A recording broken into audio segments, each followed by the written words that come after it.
Good evening, everybody, and welcome to Portman Road for this Charlton TV production as the Addicts take on Ipswich Town here in Suffolk. And just myself at a minute, Steve Brown, stuck in traffic. Apparently it's a nightmare out there trying to get in, so I don't know if that might affect kick-off time. We haven't heard anything yet, but we understand that traffic is absolutely abysmal. So you'll have to bear with me a second. Brownie will be here, I'm certain of it.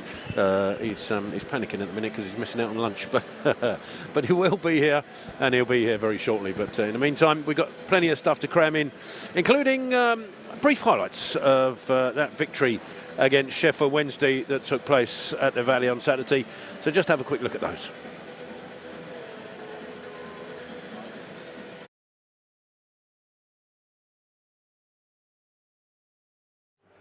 Sheffield Wednesday's season continues to deliver fresh blows. Second from bottom of the championship and now served with a winding up petition. Henrik Pedersen's side could do with some cheer at Charlton today. Nathan Jones's hosts have lost just once in 5 games. That was last time out at Preston. Just the one change from that game. Amari Bell for Kane Ramsey. Brown and Otegbayo come in for the Owls. Well, Sheffield Wednesday do have a good record against Charlton, unbeaten in the last 7 league meetings against the Addicts. It's heavy underdogs today. Here come the Londoners, pressing early at the Valley and last-ditch defending. Out for a corner as the hosts pile on the pressure. Came out to Macaulay Gillespie here, who dished it into the area. It was Rhys Burke with the effort, blocked superbly. Gillespie again. Is coming under pressure. They need to get out, and here they go. It's a good burst from Ingleson, this, and surely hauled down. It was Connor Coventry who committed the foul. Yellow card for Coventry. It was a clear tug. It's Bannon's delivery. Rare foray forward for Sheffield Wednesday, and it was a chance. It was a big one as well. Jamal Lowe, he has to score from this position. He's unmarked, it's a free header. Shrugged off Coventry, should have scored. Sheffield Wednesday haven't been too bad away from home. They were superb in the win at Portsmouth recently. But on the back foot here, the goalkeeper saved, but the follow-up is turned in, and it's Charlton who lead, and it has been coming, and it's Sonny Carey, 17 minutes in at the Valley, and the hosts have liftoff. Well, they have made the more enterprising start. Tyrese Campbell with the good work, saved by Horvath, but not at the second attempt. Sonny Carey's goal, 3-3 for him, all of which have come at home this season. Charlton 1, Sheffield Wednesday 0. It's Sonny Carey.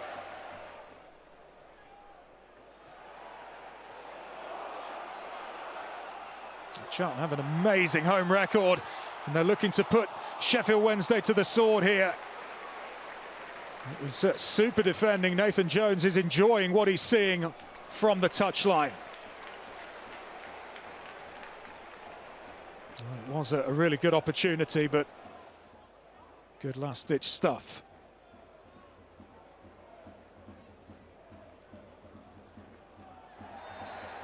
It's another free kick. Sheffield Wednesday backed by over 3,000 supporters in London today. Fans in full force, but the team isn't doing their job on the pitch, and Rhys Burke has made them pay again. Right on the stroke of half-time, that one goes in for Rhys Burke, and it's his first Addicts goal since joining from Luton. And Charlton double their money. Wonderful set-piece goal. Headed in by Rhys Burke. Charlton 2, Sheffield Wednesday 0, a mountain to climb for the visitors. Great ball in from Bree. Brilliant header. Oh, he's the assist magician, his 3rd assist of the season. Super goal.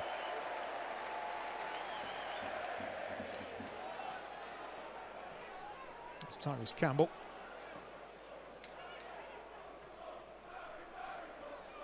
Got to be careful they don't concede again before half-time, Sheffield Wednesday. It could be a drubbing if they do. And that's a good spin and turn. The shot not quite working out this time. Sonny Carey looking for his double. Charlton purring in this first period.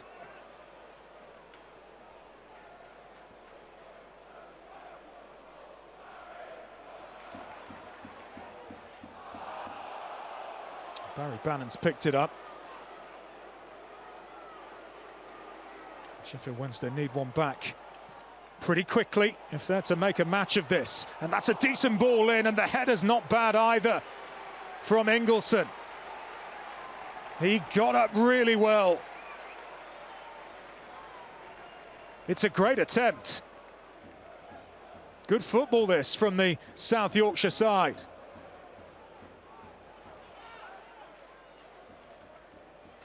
Just one win all season for Sheffield Wednesday, 5 defeats.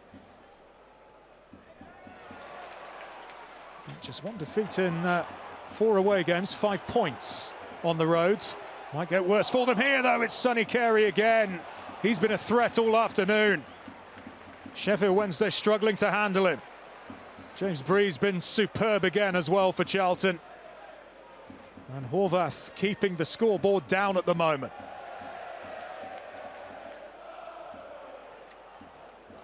Just one home defeat this season for Charlton. That was to Leicester. 14 home wins from 18 games. They've been superb on this ground. And that was Jamal Lowe in front of the Sheffield Wednesday supporters. Well, you certainly cannot fault the Owls players for effort. They have given everything.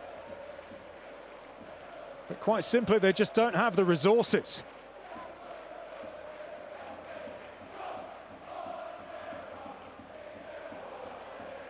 This is Bannon, spinning and turning and finding a good pass. And Sheffield Wednesday are coming here off the post and turned home by Lowe. That is the goal they were craving. It's Jamal Lowe. And it's very much game on at the Valley. Something to cling on to for Sheffield Wednesday and Henrik Pedersen. And this goal has been coming. They've been the better side in this half. Great effort off the post. Might have hit Kaminski as well on the way out. Barry Bannon instrumental again. When is he not? Second league goal of the season for Lowe, who couldn't miss. Lovely football all round this from the visitors. And it's 2-1 at the Valley. 8 of Sheffield Wednesday's 9 championship goals now this season have been scored on their travels. They are much better away from Hillsborough. Can they snatch an unlikely point? They're playing all the football at the moment. Charlton are on the ropes here. That's a good ball into the area. They really are threatening. This is a really good Sheffield Wednesday spell. Hamas's ball forward was a good one. Delivery into the area, pinpoint, header not so much. That's a great ball in from Max Lowe. Oh, they can just sense something, can't they? Those Sheffield Wednesday supporters. Bannon conducting things beautifully. A lot of joy down the left-hand side. Here's Hamas. He's done well here. He's surging into the area, that's deflected, and safety first, says Macaulay Gillespie. And from such a strong position, Charlton really are hanging on here. That was Max Lowe's header. Now they might be caught out on the counter, and the goalkeeper's come out, and surely this is going to be trouble for Horvath. That's dinked forward by Doherty. And that's a Laffy off the bench. And Horvath, surely he has to go here. Only one outcome pending. Isaac Alafi runs at him, nods the ball on, and Horvath takes him out well outside his area. He has to go. He's hurt himself, but I don't think it's going to save him. It certainly isn't. Straight reds. Sheffield Wednesday in the 97th minute, down to 10. The goalkeeper walks.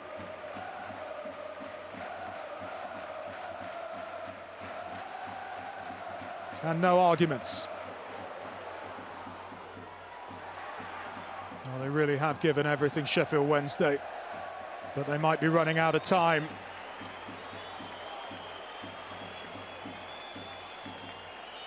And they have run out of time. Charlton hang on and they bounce back from the Deepdale defeat. It's a third home win of the season for the Addicts, who edge home against the troubled Owls. The second half was hard work for Nathan Jones's men. They had to cling on, but the Owls slump to the bottom of the championship table. Rhys Burke got the all-important goal right on the stroke of half-time, and it proved to be enough. Charlton 2, Sheffield Wednesday 1.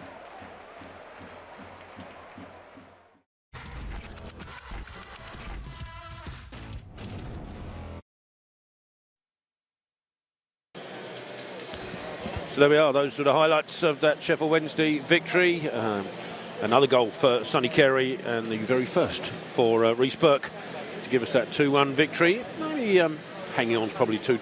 We had to dig in a bit towards the end, it's fair to say, but 3 points, which keeps us in 9th place in the Championship on 15 points. Our host today, Ipswich, below us in 12th on 13 points. Now, after the game, of course, we spoke to Nathan Jones, and immediately after Nathan Jones, we also spoke to the skipper, Greg Docherty. Let's hear what both had to say post-Sheffield Wednesday.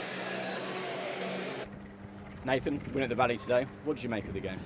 Real hard fought. Thought we were good first half. Obviously, went 2-0 up. Probably could have been a little bit more with some situations and some opportunities, but we knew that they'd come out fighting. They've come back twice this season from 2-0 down, so we knew it would be a difficult second half, and we made it that way. You know, credit to them because they kept fighting, they kept pressing, they kept, you know, buoyed by an excellent crowd in their end. I just would have liked us to have a little bit more control, you know, second half. But any win in the Championship, and especially coming back from the international break where we've had 4 away, you don't know how people are. There's a bit of, you know, a bit of rustiness, and it showed that second half. Last time we were here, you described Sonny Carey as the ginger genius. He's now got 3 and 3 at the Valley, and he showed real desire for that goal, didn't he? Yeah, and I thought he was excellent. You know, the energy shows and everything, and the quality for the run, could have scored off the first one, but then the good finish for the second one, and then look, he was the threat. I thought he was a real threat all game. So I'm delighted for him. But look, I'm just delighted we won the game. The first Charlton goal for Rhys Burke and an excellent assist by James Bree as well. Well, it was just wonderful ball. You don't find many better balls than that. And as I said, Burke's scored goals for me before. We mentioned to him, I actually mentioned to him Thursday. I said, when was the last time he scored for me? And it was Chelsea, I think. I thought it was Chelsea in the FA Cup, but he wasn't. He said, look, I scored against Blackburn. So we did say, look, you do one. So that's quite prophetic, really. But look, we're just delighted with the win. We know we could have been better second half, and we're under no illusions with that. But as you said, any win in the Championship is a good one. Wednesday didn't give up and got a goal back. The word for them? Look, to be fair, they're going through some tough times, and but the players are giving everything. The fans were magnificent, and it just shows what a good football club. Your football club is based on, built on your fans, and people come and go, owners come and go, managers come and go, and so on. But the fans are the lifeblood, and they've got an excellent lifeblood. They're just in a real tough point at the minute, and we've been there. As a football club, we've been there. And we've come through it, and as we said in other interviews, God willing, they will too. Speaking of the fans, there were 23,000 here today, and they were excellent again, weren't they? Oh, wonderful! But I love being here now. I love seeing us, and love seeing the Valley and the players respond to it. So they have a big part to play. And as you said, we're under no illusions. Were we electric today? Were we fluid? Were we as good like second half as we were against Blackburn? No, but we have to give Sheffield Wednesday credit for really having the right goal second half. And what we did, we just did enough to win the game. It's a quick turnaround for Ipswich Town on Tuesday. How do we prepare for that game? That same way, different test. Away from home, probably, arguably, one of the best. Well, they're definitely one of the best teams in the division. At the minute, they're obviously not top, but you see I think Middlesbrough were top last night, and I watched the game, and they were two very, very good sides going at it. So we know, an ex-Premier League side came down, well coached, fantastic individuals. We know it'll be a real tough game. Excellent. Thank you very much, Nathan. Cheers, thank you. Greg, that felt like a really hard-fought win against a spirited side. Just how good does it feel to come away with 3 points from that game? Yeah, look, winning in this league is so difficult. You can't underestimate how important 3 points are. It was a massive week for us. This is probably the game that people earmarked that we'd go and get 3 points in. So I'm so proud. Sometimes you have to dig in. A brilliant first half. And like you said, a team that's fighting for their lives. They're showing that they've got spirit, and credit to them, credit to their supporters. They deserve more, but I'm so proud of this group. We've shown another way of winning a game, and 3 points is 3 points. I was just about to say to you, it felt like one of those performances where everyone really had to give everything. Just how proud are you as a captain that you dug in so hard to come away with the win? Yeah, massively. You can't always have it your own way. We're very good at home. And look, it's another win at home. These fans, they drive us over the line. Yeah, look, we know we can be better second half. It was a bit scrappy for our liking, but again, credit to them, they played well. But for us, look, 3 points, we got the job done in the first half. It's a tough week. Literally, if you listen to it around here, the support really carried us through. Just how important is it that the fans get behind you? Yeah, and they are behind us, and they've been behind us since I joined. The last year has been unbelievable. Going into this season, we've done a 10-game block now. Hopefully we're in a good position in the league. We've got a really tough game Tuesday, and then followed up by another away game as well. So look, I'm sure they'll back us, and look, yeah, so proud. It's 3 points. I'm happy. They can go home happy. They can go get a pint in the pub, and we can go have a takeaway tonight and enjoy our day.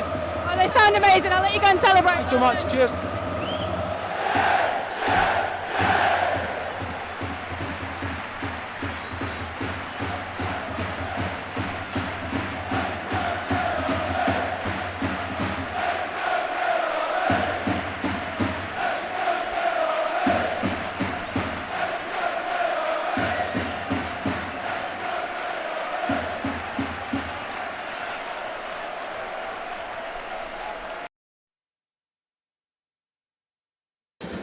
So there we are. That was Captain Greg Docherty, and before that, manager Nathan Jones talking about the victory over Sheffield Wednesday. You were in a bit of luck there, because there was a distinct possibility you'd have had me singing "Zombie" to the Cranberries as you came back in. But there we are. We're back, and delighted to say that Steve Brown is now alongside me. He's just getting himself prepared to be the professional that he is. But in the meantime, every now and again, you get an absolute honour at this football club. And Saturday was no different for me, because I got to interview a gentleman who came back to this football club who was the word legend is bandied about several times, of course, but in this case it's well and truly deserved. A gentleman who took us to the Premier League twice, who led us to victory in an epic playoff final at Wembley, and then again led us to the Championship victory in 2000. It was, of course, Mark Kinsella, and he came back to the Valley on Saturday. And let's have a quick look at how the Valley greeted our legendary captain.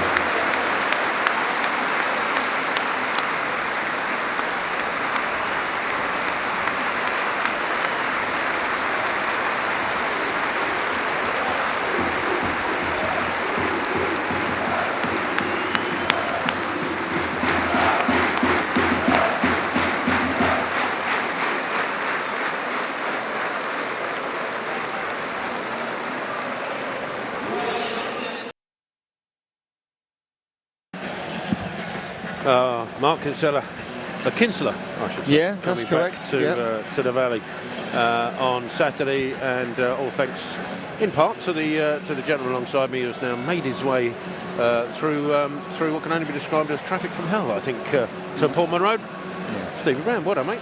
Yeah, I've just seen Jim Rodwell outside. He's had even more torturous journey than us. Yeah, it was 3.5 hours, I think, from Greenwich. So, yeah, that was a tough one. Yeah, Rhodes didn't play ball tonight, but we're here and looking forward to this one. Pitch is absolutely immaculate, as most pitches are these days. But I like it here, always have done. Like playing here, I think it's a lovely club. It's improving all the time. I think that far stand, I don't know if they've got any permission to be able to do anything to that far stand, the one that we're looking at. If they have, I think you'll have a spectacular stadium.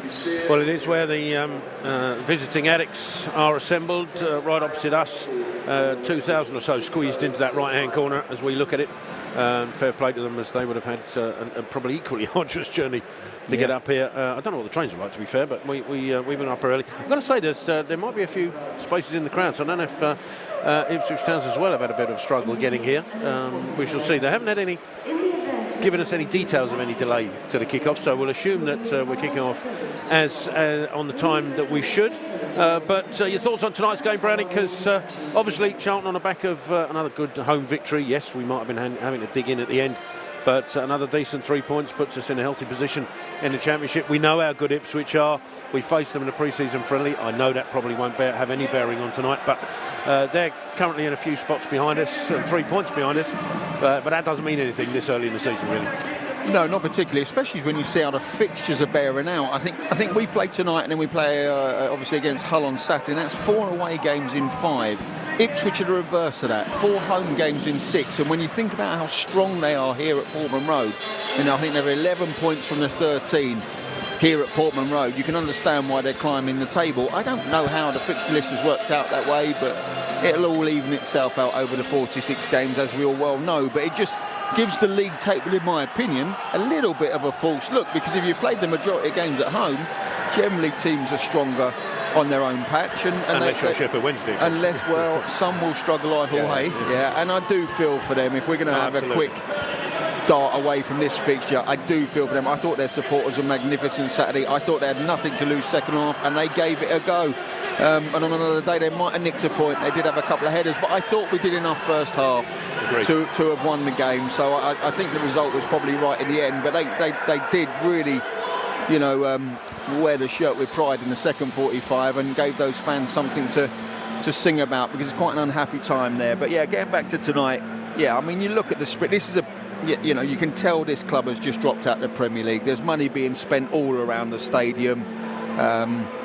What's there, 9 sprinklers on at the moment, just making sure that pitch is in as perfect a condition as Ipswich Town want it to be. We'll go through the sides, obviously, as the teams come out, which won't be too far away, I don't think. But obviously, people would have, and fans would have looked and seen the lineup already. With, basically, the story is Therese Campbell dropping to the bench, and in comes Tante Alefe. Not a huge surprise necessarily, given what Nathan Jones said even before Sheffield Wednesday about having to rest a few players, and Therese has had a fair amount of miles under his belt recently. Absolutely, and that factors in. We were talking about it briefly on Saturday about players returning from international duty, and I think one of the games was 1 a.m. in the morning our time. And he played in both games. Yeah, and that'll impact your sleeping habits, etc. I think that was on the Thursday as well. So understandable that Therese has, been put down onto the bench, and Tanto Alefe gets his start, because I think you'd be mad if you didn't rotate in that manner. That's the point of having a stronger squad, and it's the point of bringing in the amount of players that we have to put at Nathan Jones's disposal. But and the other one obviously will be similar. Bert's had a lot of football recent times, after not playing a lot of football, so it makes sense to not pressurise his body, with 2 games in 3 days. So understandable the changes. And Nathan Jones has obviously gone on record as saying that, and I think he's right. He's made the changes. Macaulay Gillespie coming in, and as is Tanto Alefe, and nobody really sort of raises an eyebrow and say, "Whoa, that's a bit." We have got a reasonably decent squad, and so it almost dovetails. The people coming in, the players coming in, dovetail to the ones that drop out.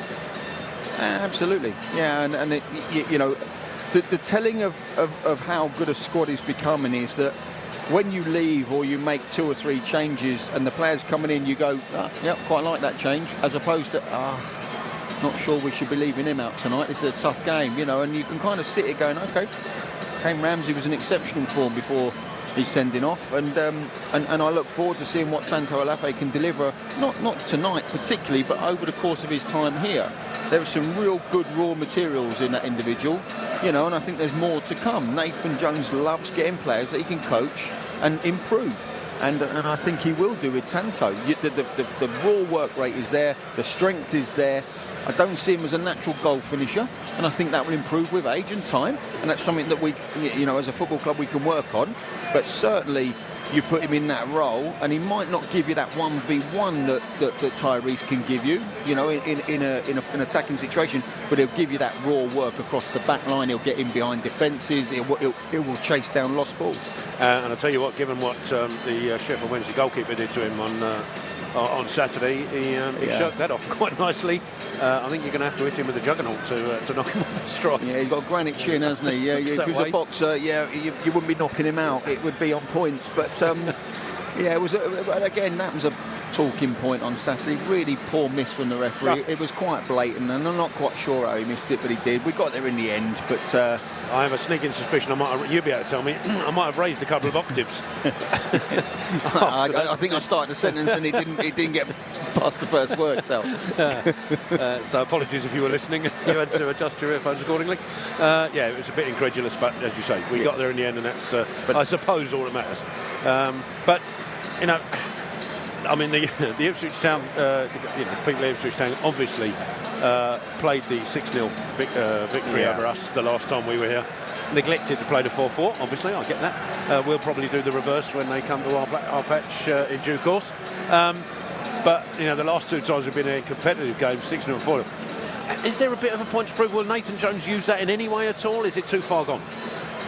Yeah, it's a completely different side, isn't it? We've had a promotion since then, and they've had 2 and a relegation. So it was a bad day at the office. The 6-0 could have been 10, and I remember coming away from that game. That is damaging, you know, and it was damaging. It was heartbreaking to watch actually on the day, because we were utterly inept in terms of how we tried to stop them, and like I said, it was an excellent performance from them. They thoroughly deserved that victory. And when it's like that, you put those ones to bed. There's no need to bring those up. You can't really use that as a tool to get this group going, because they weren't here. Hardly, I don't think any of them were here. So this is purely based on what Ipswich Town have been doing at home in recent times. That's what you have to focus on, and that's what you build your game plan on. You know, we have to concentrate on us defensively today. We're going to have to be absolutely on top of our out of possession performance, and we've looked good at times this year, you know, out of possession against some good sides. So we're going to have to be on top form in that respect. Well, the two sides are out there, over the halfway line, shaking hands, and as they do, I'll read you out the teams, starting with the home side, Ipswich Town. In goal with them, number 1, Alex Palmer. Number 3, Leif Davis. Number 12, Jens Kayuste. Number 15, Ashley Young. Number 20, Casey McAteer. Number 24, Jacob Greaves. 26 is the captain, Dara O'Shea. 29, Juba Akpom. Number 31, Ivan Azon. Number 32, Marcelo Nunez. And number 47, Jack Clark. Your substitutes for Ipswich are Christian Moulton, Cedric Kipre, Sondre Valiegili, George Hurst, Jayden Philogene, Jack Taylor, Ben Johnson, Darnell Furlong and Sam Schmodix. The Charlton side will line up with in-goal number 1, Thomas Kaminski, 2, Kane Ramsey, 3, Macaulay Gillespie, 5, Lloyd Jones, 6, Connor Coventry, 10, the captain, Greg Doherty, 14, Sonny Carey, 17, Amari Bell, 22, Tanto Alafe, 23, Charlie Kelman, and 28, James Bree. Your subs for Charlton, Will Mannion, Therese Campbell, Luke Berry, Miles Leeburn, Joe Rankin Costello, Onel Hernandez, Rob Apter, Reece Burke, and Harvey Nibbs. Your referee for this evening is Farai Hallam. He's going to be assisted by Alistair Nelson and Bhupinder Singh Gill, and the fourth official is Ruben Ricardo. Yeah.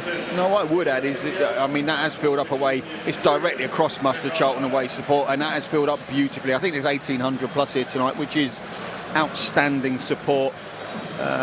What I would say is, you know, Nathan Jones can, whatever, you know, you're speaking about, will it make a difference? I'll tell you what will make a difference: working on a game plan and seeing 7 changes in the opposition starting lineup, because there is nothing you can do about that. But it just goes to show the strength and depth that Ipswich Town have as a squad, that a manager can make 7 changes from Saturday to tonight.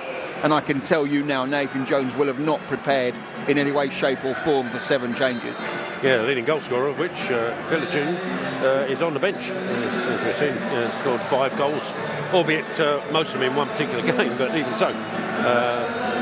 Philogene dropped to the bench. Jack Clark, who's the next leading goal scorer, I think, with 4, is the player who comes off the bench. He was on the bench on Saturday, comes off the bench to start this evening. So Charlton with obviously know that they're up against an ex-Premier League side. We said it in the pre-season friendly.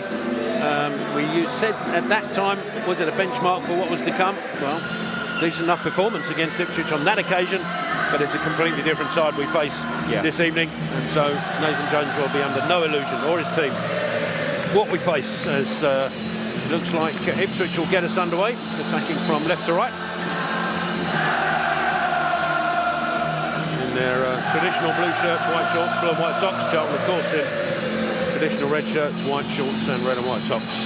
And it's Chubba Akpom over the ball currently. And we are underway with Ipswich immediately going down the Charlton right-hand side. So work for Ramsey to do. He gets something on it. And it's away for an early throw in front of the Charlton fans. Yeah, I'm not sure if it's going to stay this way, but Alafe leading the line. Kelman dropping in. But I think they'll play more as a conventional front two. But for the time being, Alafe is the most advanced striker. Well, it's early, but it looks like a long throw coming in from Cayuste. Fashionable now. I mean, it seems that way, doesn't it? And Back it is in. a long throw in towards the penalty area. Jones comes to meet it, gets the header away, but Ipswich recycle it back out to Cayuste, who controls it on the left. The Ipswich left. Crossing opportunity, and he gets it. It's a deep one, headed back across the penalty area. There's a touch from Gillespie, but he can't get there with a second attempt, and Ipswich have it back. It's on the edge of the penalty area. It's a good foot in from Alafe to win it back for Charlton, and we play it out. There's a run here from Kelman if he can be spotted, but it's round the back of Carey, so he didn't see and couldn't adjust his body accordingly, and the ball forward goes out of play in the end. If the ball out from Coventry is taken on the back foot by Carey and he opens up the pitch, so he's looking forward and not just down the left-hand side, Kelman is free and away, and they would not have been able to catch him. Shame. Ball through the middle for Ipswich. Rather luckily falls by way of McAteer. Out onto the right-hand side, and Azon trying to send McAteer away again.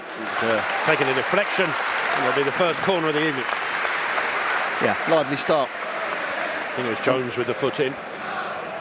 Yeah, I mean, that's Ipswich on the front foot, looking to penetrate nice and quickly, put Charlton in defensive mode from minute one. But what there was there was a massive counter-attacking opportunity for the away side. But on the turnover, look how quickly Ipswich got it up to the front, back into a midfielder, and looking to pin Charlton back into their own penalty area. Well, Davis with the corner. It's got Clark running around, but he's ignored that and sends the ball in. And it's a good attack by James Bree to get to the header first. Heads it away, but it will be a throw-in. 5 or 6 yards away from the same corner flag. And this time Ashley Young comes across to take it. He's looking for runners. Provided. And, it's McAteer, who again tries to go down the line. This time stopped by Amari Bell, but again it's another corner to Ipswich, who've started on the front foot here. Yeah, that was best case scenario. They were run out of room, down a cul-de-sac a little bit, and the little toe onto Amari Bell to win the corner was the best result they could have hoped for out of that. And it's Nunes this time with the corner.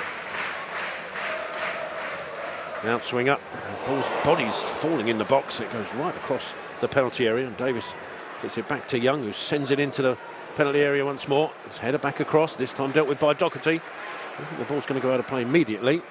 And, Ramsey's across there and does really well, Ramsey, to get possession of the ball and send it clear. Carey can't get there, but the ball will run kindly to Alafe, who's got space to run into. Tanto Alafe. It's a long leg coming out there. But Charlton keep possession with Bree. And it's Cayuste, who's with that long leg, gets another leg and away for the throw-in. This time it's inside the Ipswich half. Charlton take it quickly back to Coventry. Launches it forward, but nobody was ready for that. And it's a little bit rushed by Coventry because the ball back to him was a little bit sharp. And so he had to rush his ball forward, and there was no red shirt anywhere near it. So Ipswich can take possession back on the right-hand side of their penalty area. Yeah, forward to Nunes. Across to the left, and Davis. Through the middle. That's a good. Oh, Jones, I thought they were good. Interception. Looked like he got in front of his man, but the referee said that was a foul. Yeah, maybe. His leg just went across the back of his calf. But nice to see him arriving nice and tight. But Bree just left his position late there on the press. We were pressing nice and quick, forced him out to left-hand side. And Bree should have gone a touch earlier on that one. I think it was Azon who was injured. And Ipswich have taken a free kick and they're bringing it forward through the middle now. That's, so that one I'm less certain about. That was Doherty on... it might have been Nunes. No, it wasn't. It was Kayuste. Under what seemed like little pressure. Ipswich have a free kick. It's about halfway, very central, halfway inside the Charlton half. Yeah, it's a nudge of some sorts, but it wasn't a great deal in it, and he made the most of the contact. I think you've set your stall out as a referee, though, with the free kicks given so far. I think we're going to see a lot of free kicks in this match tonight. You've got Ashley Young and Nunes over the free kick, although Nunes is now drifting away a bit, so it's Young. With everybody lined up pretty much on the edge of the Charlton penalty area as the ball sent in. Ramsey with the header away. Doherty completes the clearance. Davis backtracking, gets his head to it, but the ball sideways, looking for Clark. He's misdirected. It'll be a Charlton throw on that right-hand side. Yeah, so the early stages are excellent start from the home side, which you would expect. How did Charlton keep possession well enough to get into the Ipswich half and maintain possession in the Ipswich half? That's going to be the key in the next 5 or 10 minutes to just stop this constant flow of attacking from Ipswich. Ramsey with the throw, down the line it goes. Header won by Ipswich, and they're going to break away down the right-hand side here. Bell coming across. It's McAteer. He's got the ball, goes backwards to Nunes. His ball forward up to Akpom. Coventry in close attendance, has to go backwards. The ball's all the way back now to O'Shea. Brings it forward, the ball inside to Kayuste. Across to Greaves. Now Davis. Little ball inside to Kayuste, and then Carey. A little bit late on that, but Ipswich still have possession. Referee waves play on. Shot is blocked. And Charlton can clear it now with Doherty. Just turns away from trouble, but might walk into trouble, and he has. And Akpom takes it off his toes. Akpom back out here. To Nunes, takes the shot. Initial block from Jones, and then that's a great save on the follow-up from Kaminski. I'm trying to see which Ipswich player was in close attendance. It may well have been Azon. Super reactions from the Charlton keeper. Yeah, it's a great save in the end, and they were a touch fortunate that it broke Azon in that position. But Kaminski has broken across his goal to make a really crucial save in these early stages. And it was an uncharacteristic mistake actually from Doherty on the edge, just turning back away from the player, getting caught by Akpom. And that's a result of not having a target to hit high up the pitch, and that is going to be Charlton's issue. I was just mentioning it moments before. Turnover is one thing, finding a way to hit a striker or a midfielder in good space and possession to turn defence into attack. It's going to be tricky for Charlton tonight. Well, certainly in these early stages it's going to be tricky. Kaminski's clearance goes straight out of play, and Ipswich thrown. They've worked it back to O'Shea, edge of his own penalty area. Charlton drop. So O'Shea brings it forward. Still the Ipswich captain has it. Ball now forward to Nunes, out to Young. Young back inside to Nunes. Now O'Shea once more. Touch to Kayuste, out to Young. Ball inside to Nunes again. Coventry snaps in on the tackle and gets a good block. Now Alafe will pressure O'Shea, forces him back to his keeper. Yeah, and we've got to make sure that we get high up the pitch when they go all the way back to their keeper. You know, they're still in possession, I get that, but the key is not to drop here. O'Shea manages to find Akpom going past Coventry, but Coventry managed to get back again and just hold up Akpom momentarily. It's into Nunes, across to Greaves. Davis to his outside. Sorry, I beg your pardon, that's Clark. Davis much further forward. Clark goes though, back to Greaves and inside to O'Shea in the centre circle. O'Shea now lifting the ball forward, looking for the run of Clark, but Jones is there first. The ball into the feet of Bree was a little too risky, and he couldn't control it, and Ipswich had it back. Just a wrong decision made there. Yeah, we just can't listen. It's because of the start from Ipswich. We're a little bit speedy in possession, and we're picking some wrong passes and making some wrong decisions. Ball out to Young, inside to McAteer, who's upended by the Charlton skipper. There's having to have a talking to from the referee.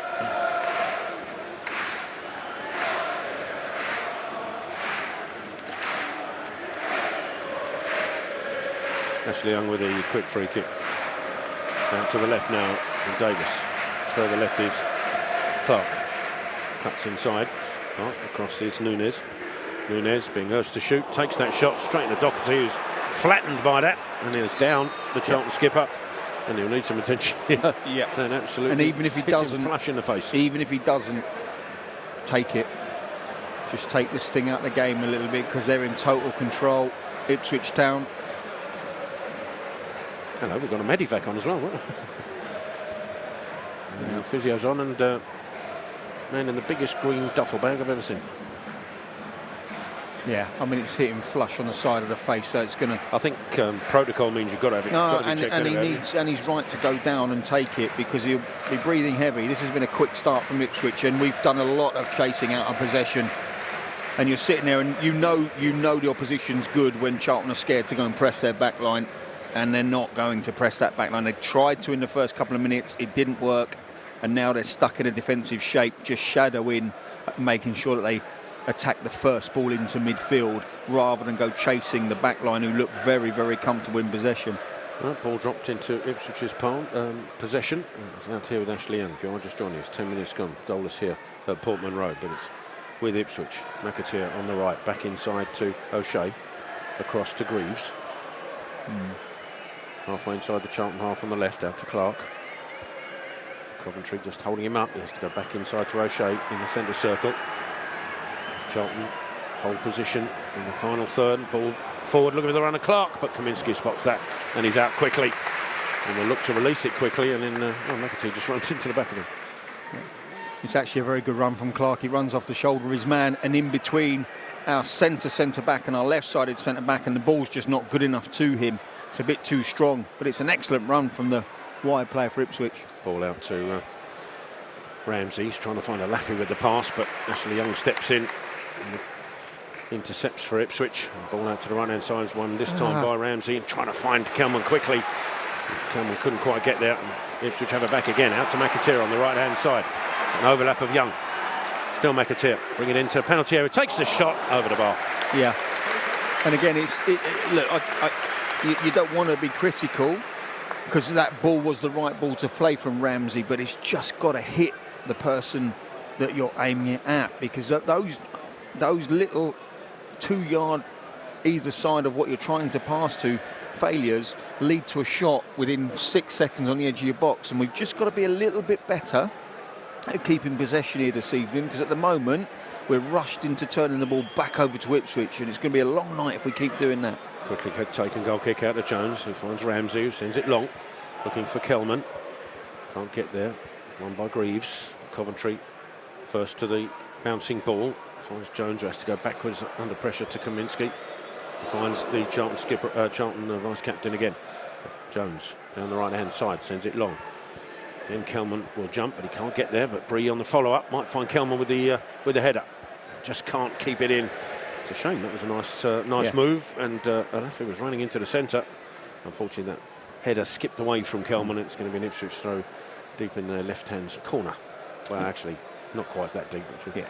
I think it was nice to see Bree picking up the knockdown, the seconds, because I think that will be important. If you're going to go long, you don't expect Kelman to win too much this evening, but the header's won by them, can we pick it up? Charlton have picked it up from the throat as well. It's Coventry inside to swap passes with Doherty, and it's Coventry again.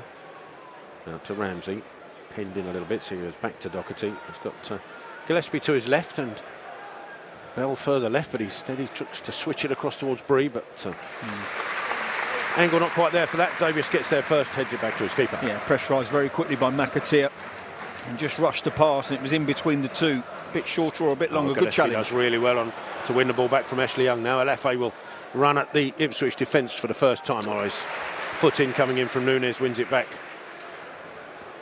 Ipswich have it in their right-hand corner. Sent away. Blocked by Laffey, be an Ipswich throw. Yeah, doubled up on him quite well, but if he'd have picked the ball up and been really positive and driven on the outside of Laffey, that would have suited, but he just held, and they doubled up. He had nowhere to go. But great challenge from Gillespie. Oh, nearly pursued it all the way back to the keeper, Palmer, and Palmer just got it away before Laffey could charge him down, but Ipswich now will come forward.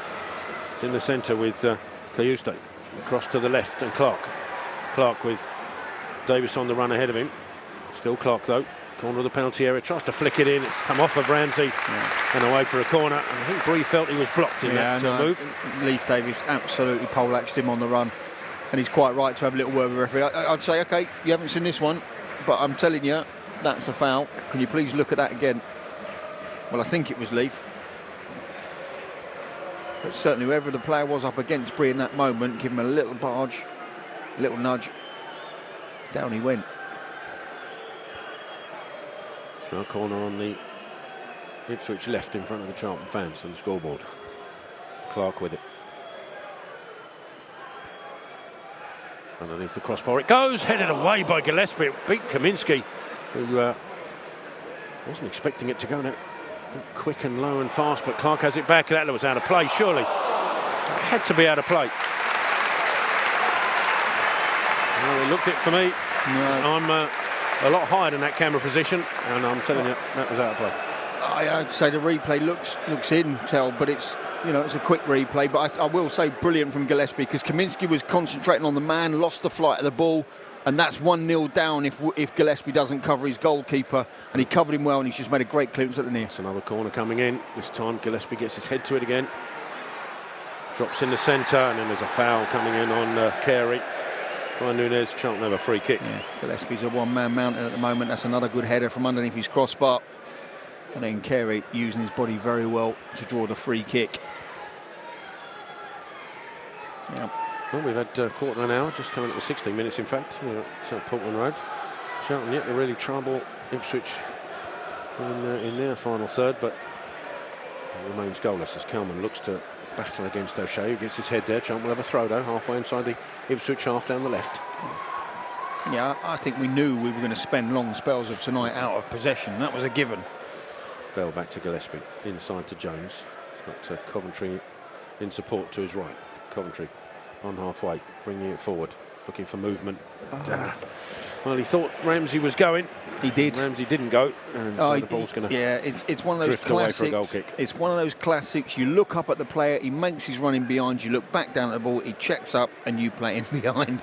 And it looks terrible, but it's just timing. Simple as that. Just was fraction out. We'll get the ball better there, though. Ipswich send it down the right-hand side, and Young. Ball in field, Gillespie looking for it, but Doherty gets a foot in, and Ipswich, though, have kept possession. It's Azon out to the left-hand side, and Greaves looking for Azon again into the penalty area. Jones across, though, does really well to get there first, and will look to clear it away, and does so. Upfield, Kelman against Greaves, and the play was being pulled out of the way. Referee thought otherwise. It's run through to O'Shea. O'Shea to his right is Young. And Lafay comes over, almost like Kelman's playing on his own up top with Lafay pinned across to this left-hand side, trying to check Young. As O'Shea being pinned back by Carey this time, and has to go back to his keeper, halfway inside his own half, and the keeper just takes a touch. Carey looking for it. Keeper manages to get it away, though, straight to Ramsey. His header forward, though, straight to Kayuste. It's found Clark to his left. Clark looking to switch it to the middle. Oh, there's more by luck than judgment. Has found its way all the way through to Ashley Young. Quick ball into the edge of the box. But there's an offside flag for McAteer. And that's mainly because I think the initial ball was supposed to go to McAteer. And by some sort of luck, it found its way to Young, who then tried to pick out the Ipswich number 20, but he was offside. Yeah, I'm going to go with you. I don't think that was meant. Well, Kelman's made a run into the corner, but Kaminski's goal kick, free kick can't find him. It'll drop, though, to Gillespie, who sends it back forward. Lafay. Well, there's an offside flag here against Kelman, who is running backwards from an offside position.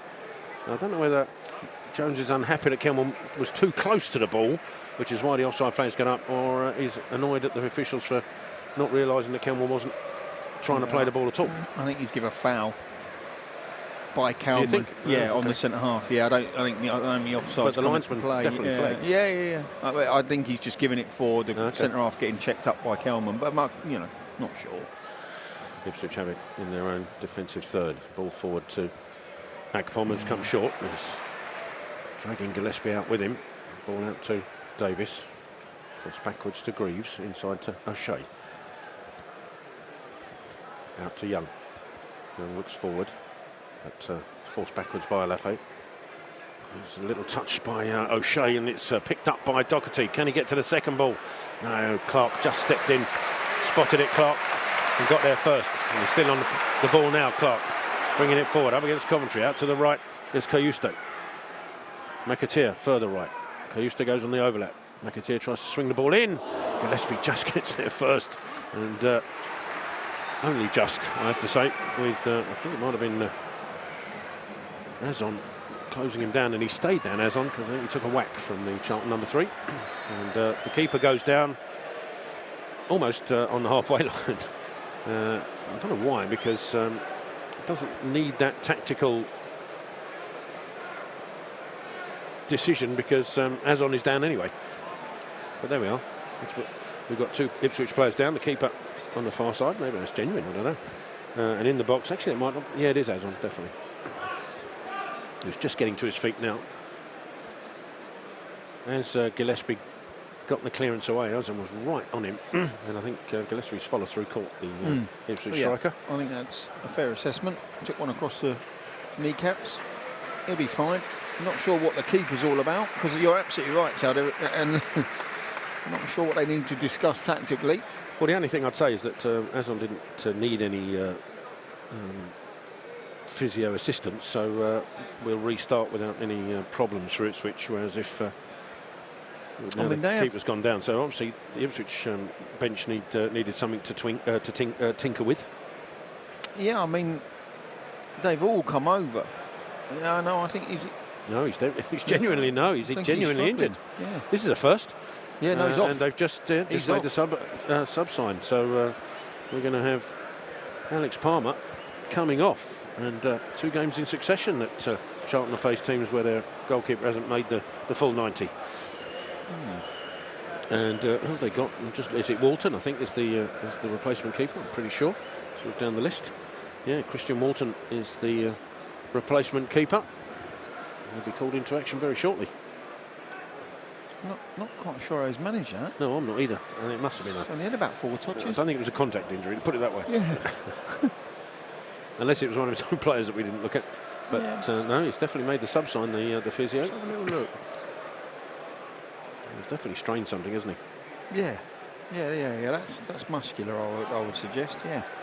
But nevertheless, he's going to have to make way. But it's might have what I've got. Well, No. I could have said plantar fasciitis. I've said an awful amount of things there. Just a pain in the arch. Yeah. In the foot of the arch. Arch, yeah, pain in the arch, yeah. Pain in the arch. So I hear that, right? Plantar fasciitis. I found out yesterday. Yeah. Well, painful, I can tell you. Well, but he's coming off. You seem to deal with it better than he does. He looks in agony. Well, you didn't see me earlier on. You've only sent me sat here. I got through 12 holes yesterday and then couldn't walk.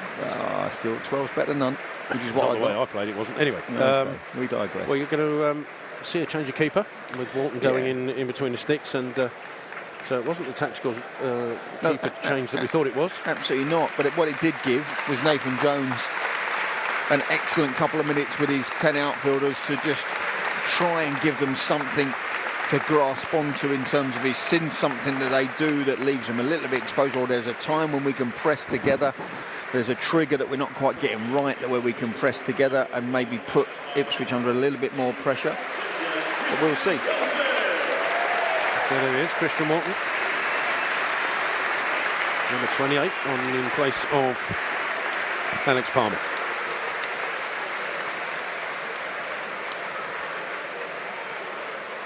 There was one occasion where he had to turn sharply from Alafe's run to try and stop him getting any clearances, whether that was the cause, but either way, we're back underway, and it's a little flick from Akpom into Azon. It's a good foot in from Jones, but Ipswich have it back, and it's an even better foot in from Carey, and he's won it back. Carey turns away from trouble and then runs into another blue shirt trouble in shape of Kayuste, who concedes the free kick, and Charlton halfway inside the Ipswich half to the left have a free kick. And it is a free kick, but I just wonder if he could have given himself a half a second, because Bell had got in front of his man and was striding onto that ball and would have been breaking down the left with Alafe in front with a little 2v1. But nevertheless, he did blow, and it is a free kick. The important thing was winning that ball in the first place, which Yeah, we pressed. We stayed on the ball this time. Quite often I mean, there's some lovely little interchangeable movement from them. That flick round the corner, it's really difficult to defend when you go in tight with somebody and it's a one-touch round the corner. And if Ipswich are prepared to do that, they're going to have joy from that. But if they take a touch, it's good to see Jones on top of that, niggling away. Breeze free kick, drifted into the box, headed away by O'Shea. Carey takes the shot on. Doherty with a flicked header onto the roof of the net. Yeah, we'll take that as a shot off target, Tel, all day long. That'll go down as a 1 on the shots off target. But, had Doherty not headed it goalwards, I'm not sure that ball would have even reached the penalty area, the 6-yard box. Yeah, I thought it was shot into the ground. Yeah, look, it's an ambitious attempt. But it shows you how confident he is. Sonny Carey. Top scorer. Indeed. Goal kick drilled away. Ramsey, he let it drop, and Clark's on him in a flash. And he has the ball, Clark, on that Ipswich right-hand side. Ramsey trying to stay with him, but his ball's across the box. Bell can step in and win it back for Charlton, gets the clearance away, and at least Greaves will have to deal with it back to his keeper under pressure from Kelman. Wharton's first touch. Out to Kayuste. Inside now to O'Shea. Brings it forward, O'Shea. Got space to run into, up to the halfway line at least. Out to McAteer. Brings it inside McAteer. Ball across to Akpom. Akpom was past Gillespie. Out to Davis. Back inside to Clark, who's got space. Ball across the box. Cleared away by Bell, and it's just as well he was. Yeah. 2 players for company, one of whom was Ashley Young coming in at the far side. Bell needed to clear it away and did, but it's a throw into Ipswich. Young gets it back from the throw. Finds Nunes. Ball into the box. Jones with a header. He has to concede the corner as Akpom goes down, claiming a penalty. Yeah, 6-1 half does the other there. Remember, you just be careful though, because now he's going to be in the referee's eye line. But that was a wicked delivery from Nunes. Right foot swinging away from Kaminsky, middle of the 6. Well dealt with by Jones. I think he ran into Ramsey. Yeah, I mean, I think you've got to be directly looking at that as a referee. If you just see a body go down and you haven't seen the incident itself, there's nothing you can do. You just have to let it go. But it is corner. Clark with it. Again, swings it under the goalpost. This time, though, Kaminsky grabs. He grabs comfortably. Yeah, he stayed rolled away. Rolled it out to Bell. He wasn't focused on the man in front this time. He actually kept his eye on the flight of the ball, which was better. Bell back to Gillespie. Inside to Coventry. He's going to be pressed here. Coventry finds Bell. Coventry goes for the return, but that's going to drift out of play. And Coventry gives Nunes a little nudge over to Hoardings. Yeah. He's not taking his apology. That's a bit... Okay. Well, just do it again. Well, just take the apology. Young with the throw.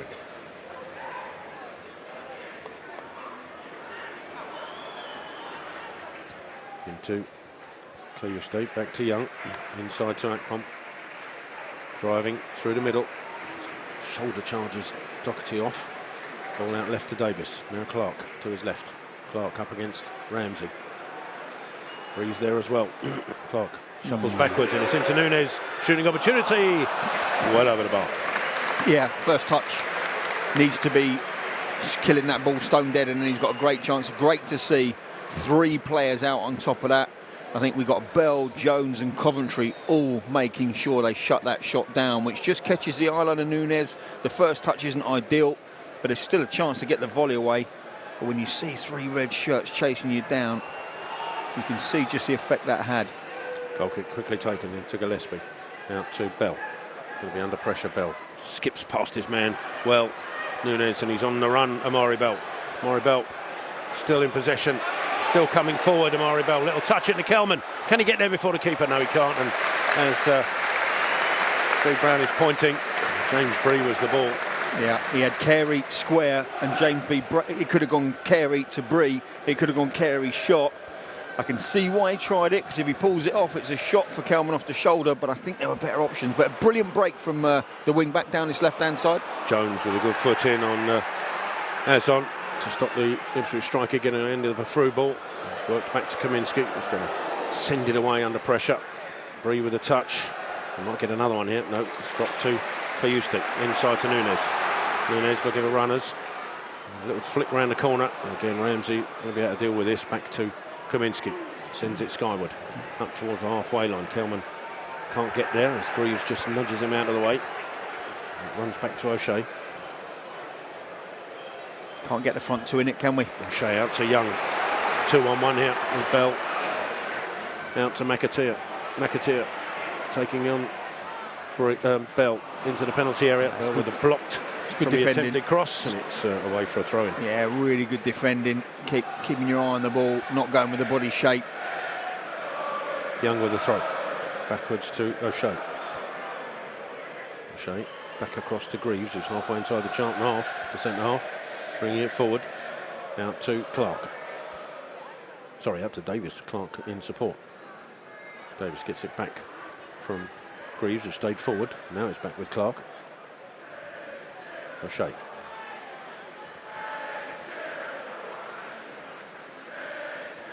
Has to go backwards to Young. Young under pressure from Olafe, in turn has to go back to his keeper, who's now Walton. Yeah, halfway inside his own half. Walton looking to send it long instead, though. Under pressure from Carey, has to go back inside to O'Shea. Got it back, Walton, but he's had to be sent scampering leftwards to do so. Ball forward up in the air. Gillespie with the header. Bree can't get there as Davis steps in front of him, and it's Davis who brings it forward. Ball into the box, touched away by Gillespie. It's away for another corner. Yeah, that's excellent from Lee Davis, because we were favourites to get that one and clear it. And Bree just couldn't get his boot round it quick enough. Davis on it like a flash. And it leads to the corner. 31 minutes gone, and Charlton have been under pressure for most of those 31 minutes. Yep, we kind of knew this was going to be the pattern of the game. We frustrated them, though. You know, they were really lively at the start, starting to just frustrate them a little bit. Corner, low one this time, and first to react is Kelman at the expense of another corner on the same side, the Ipswich left.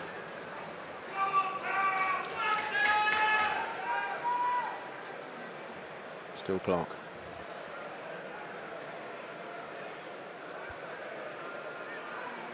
Almost a hush descending on Portman Road as this corner's taken. As again, it's under the crossbar. This time the header coming in.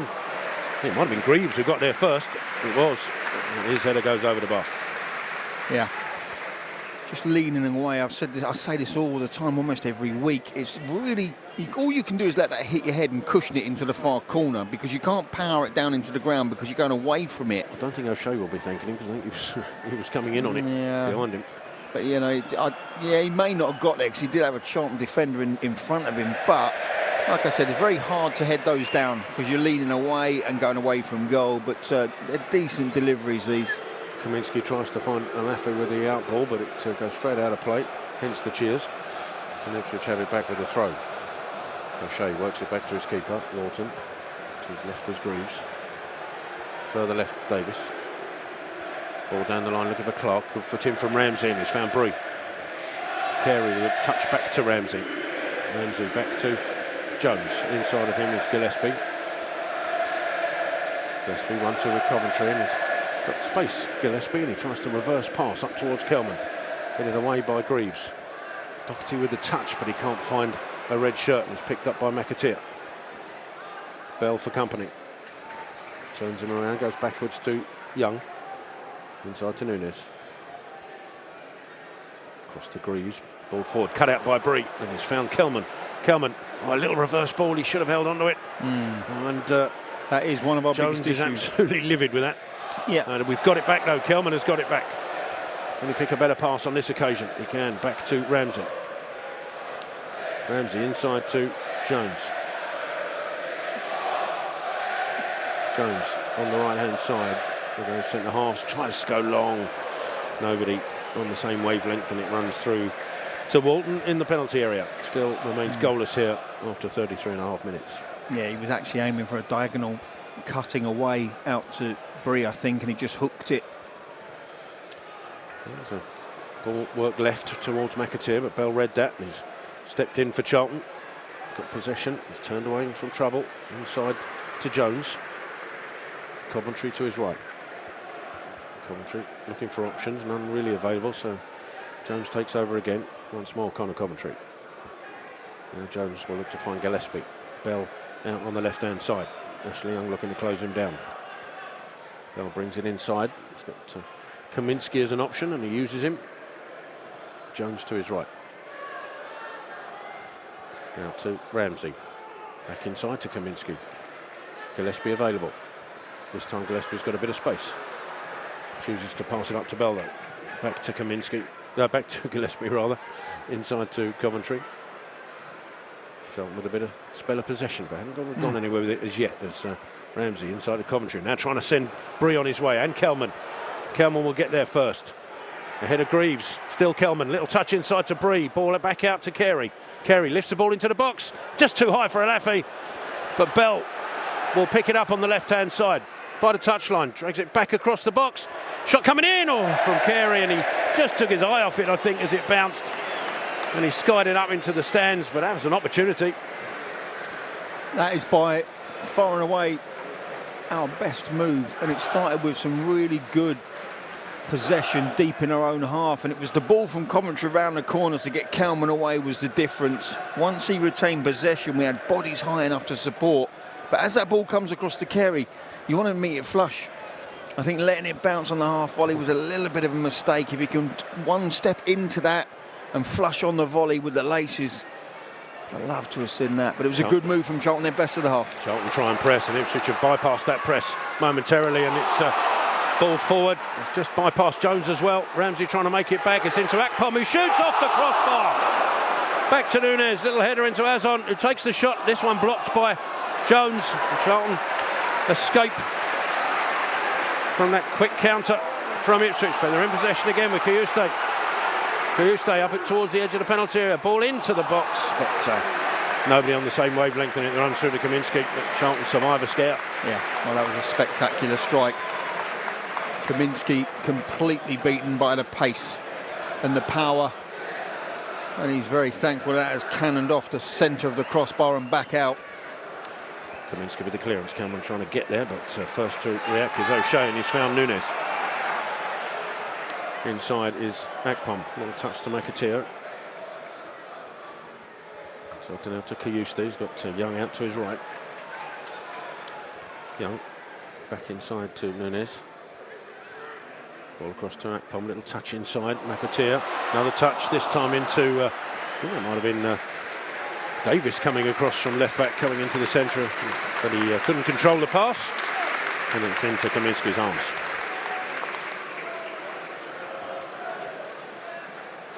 Kaminsky up to Coventry, goes back to Kaminsky.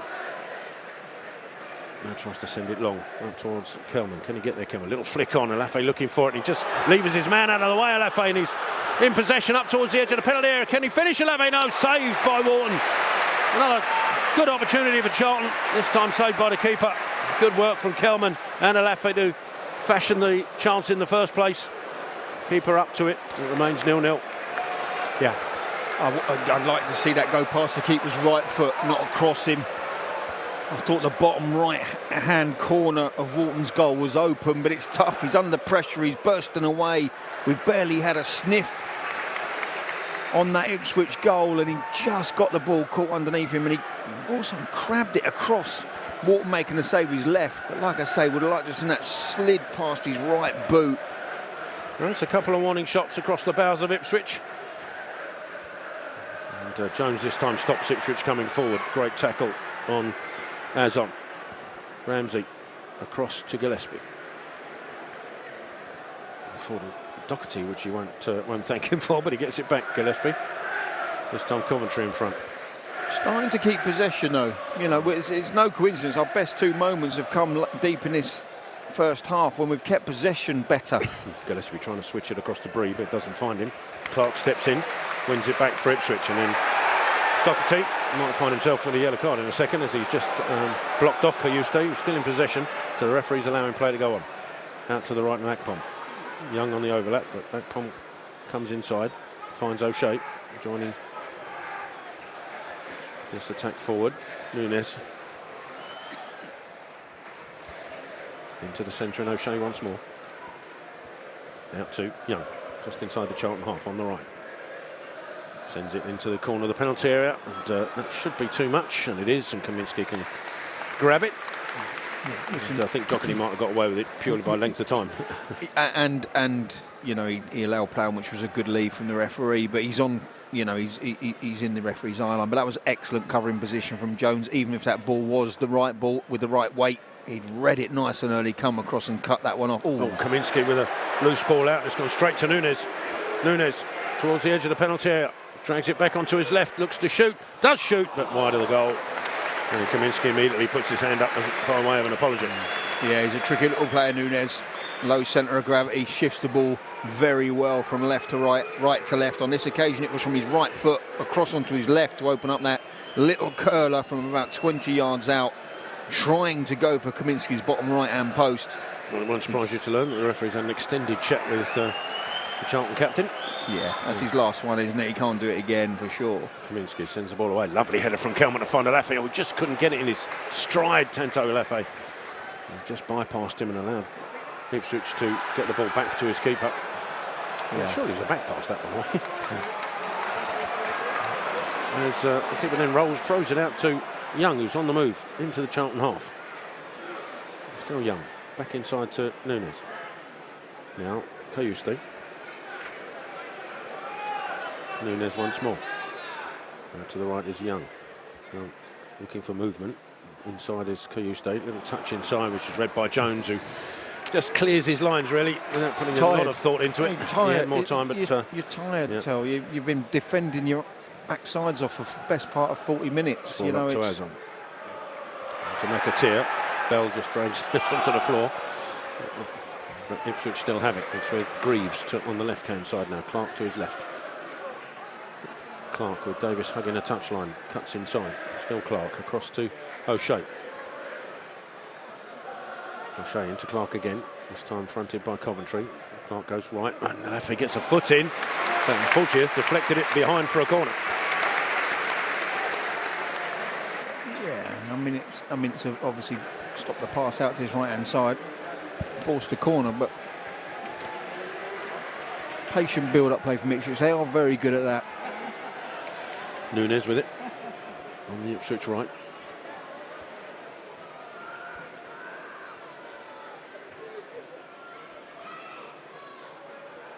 Sends it. This one's a deep one. Looking for Davis, who heads it back across the penalty area, but Kaminsky can come and claim that inside his 6-yard box without any real problems. Charlton keeper now looking for options. Rolls it out to Gillespie, who's on the right-hand side at the minute. Ball inside to Coventry. He's got time to turn Coventry. Now tries to send the ball away, and again, Kelman or Carey on this occasion weren't quite on the same wavelength, so it runs all the way through to Ashley Young. Inside to O'Shea, back across to Greaves. Has he got lighter in here, is it me? O'Shea once more. Sends the ball diagonally across, looking for Azon. Jones read that in the flight and heads it away. It'll be a throw into Ipswich. Halfway inside the Charlton half, quickly taken by Clark into Kayuste. Back inside to Davis. Skips away from Coventry, and now Kayuste will bring it forward. And towards the edge of the Charlton penalty area. He's in the penalty area now. Ball across, read by Gillespie before Akpom can get there. And he's cleared it away for another Ipswich throw on the left-hand side. Good defending by Gillespie. Spotted the danger. Throw-in taken. Greaves on the halfway line, inside to O'Shea. Across to Young. Held up by Kelman, so it's back inside to O'Shea. And Greaves on the other side of the centre circle. Forward to Clark, who's just let the ball run under his feet, and so Charlton have it back. Coventry finds Bree. Bree, ball forward, is a loose one, and Nunes can step in to win it back. Now, Davis inside to O'Shea. Charlton just not managing to keep hold of the ball, and might have another chance here as Doherty steps in, and oh, that was a high foot, surely, on Carey. The referee's allowed that to go on. And that was a high foot with the studs up on Carey. Not flush on, but surely it was dangerous. Which is what Carey's trying to explain to the referee, who's having none of it. Well, I think it's because he won the ball first, and that's what's got him away with it. And he'll argue Carey hit the centre half coming through, but it was a fierce challenge. Ramsey with a throw down the line. He might throw him through to Kelman. Does. Ball back to Alafe, who's fouled by by Davis as he tried to power forward on the right-hand side. Charlton will have a free kick 15 yards or so inside the Ipswich half on the right. Ipswich bring everybody back for this free kick with we're in the last minute of normal time in this first half. There should be a couple of minutes because obviously the injury to Palmer, the Ipswich keeper. So you'd expect there to be a fair few minutes to be added on here. Yet to see the board as Bree prepares to take this free kick. Sends it into the edge of the penalty area. Jones gets there, heads it towards goal, but not on target. Drifts wide. And it probably looked closer from where Charlton fans are because there was a ooh from the Charlton fans. Yeah. So if they'd have seen it from this angle. Well, there's a lot of sarcasm around us. I mean, it was... Always a loose ball out, and Bell has stepped in and picked it up for Charlton into the penalty area. Tries to drag the ball across, headed away for a corner, when actually Walton was decently positioned in the goal to claim it. But I don't think Greaves knew it, or didn't want to take a risk on it anyway. We've got 4 minutes of added time here as Charlton have a corner. Yeah, and we've got to pounce on those mistakes, haven't we? And it was nice to see us in an advanced position to press that led to the turnover in terms of, you know, we've been so deep at times that they could have afforded that mistake and still got possession. But it was good to see Amari Bell pounce on that. Corner on the left for Charlton. Bree across to take it. Swings it in. Oh, just bypasses Jones, and then a flick coming in. I think it might have been Gillespie. Got his foot to it, and it's screwed up and over the bar. Just bypassed Jones, who went there with the head, and it was Gillespie who got contact.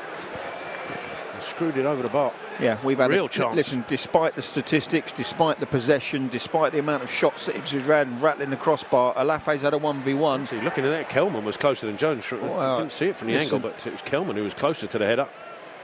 Well, Ipswich get away with one there as Charlton pick possession back up from the clearance. Out to Bell. Bell, oh, he looked down the line, but nobody was there. And Alafe wanted it to feet. And, I think Ipswich fans realise they've dodged a bullet there. Dodged a couple. Ball out to Greaves on the left side of the penalty area. Native's getting a bit restless as he finds Clark ahead. Bree trying to chase him down. Still Clark with it though. Oh, it's a heavy touch that's allowed Ramsey to intercept, but picking it up is Nunes. Out to Davis. It's a long ball forward. McAteer will do well to keep that in, and he doesn't. Charlton goal kick with 2.5 minutes of added time remaining. So another shot across the bows to the home side, which will, you'd like to think, give Charlton a bit of confidence. Yeah, I think all the time it's 0-0. You know, you are running a risk of a mistake and allowing the opposition in to get open and go, and it would be a very interesting game if Charlton took the lead. You know, because we've defended manfully in this 45 minutes, and I will say there's been an incredible work ethic out of possession that's kept us in it. You know, they have hit the crossbar, they have had a couple of opportunities themselves. However, by and large, in terms of the possession that Ipswich have had, the movement they have, the amount of speed in which they break, you have to give the Charlton team a lot of credit for the manner they've gone about their business out of possession. I'm trying to send the ball down the right. Greaves spots that and clears it away. Jones with a header, but it goes inside, and it's Akpom picks it up for Ipswich.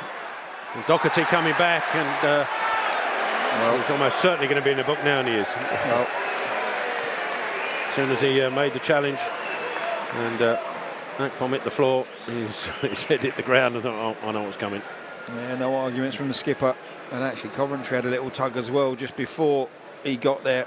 Little pull back of the arm, and then he let it go, and then Doherty just come down. And he came from Charlton being in a promising position on that right hand side, but when Greaves cleared it away, it was header inside, came off of Jones, I think, and it fell kindly for Ipswich, and they looked a quick breakaway.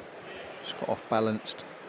Won the header, positioned well, but just off balance. And it well, they have a free kick 10 yards outside the D in a very central position. Davis is over this, as is Nunes.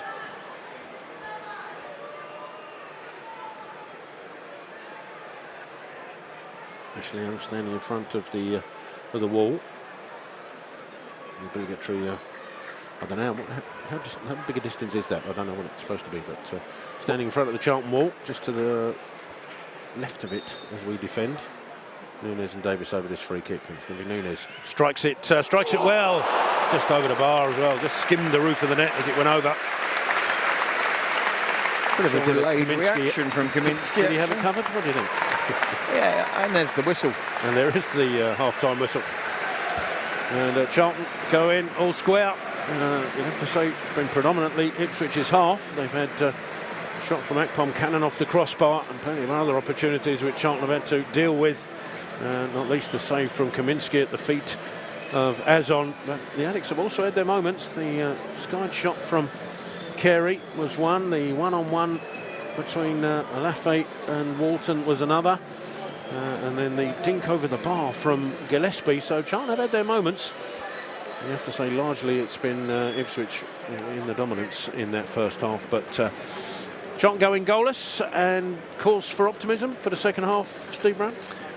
I think in truth, we're going to see a lot more of the same. But all the time that the scoreline is 0-0, you give yourself a platform and an opportunity to get that goal and 3 points. And I thought Alafe's breakaway, you know, was excellent, but just lacked that composure in the finish. I'd have loved to have seen him just slide that down past Walton's right leg, but he did really well to conjure up the opportunity for himself.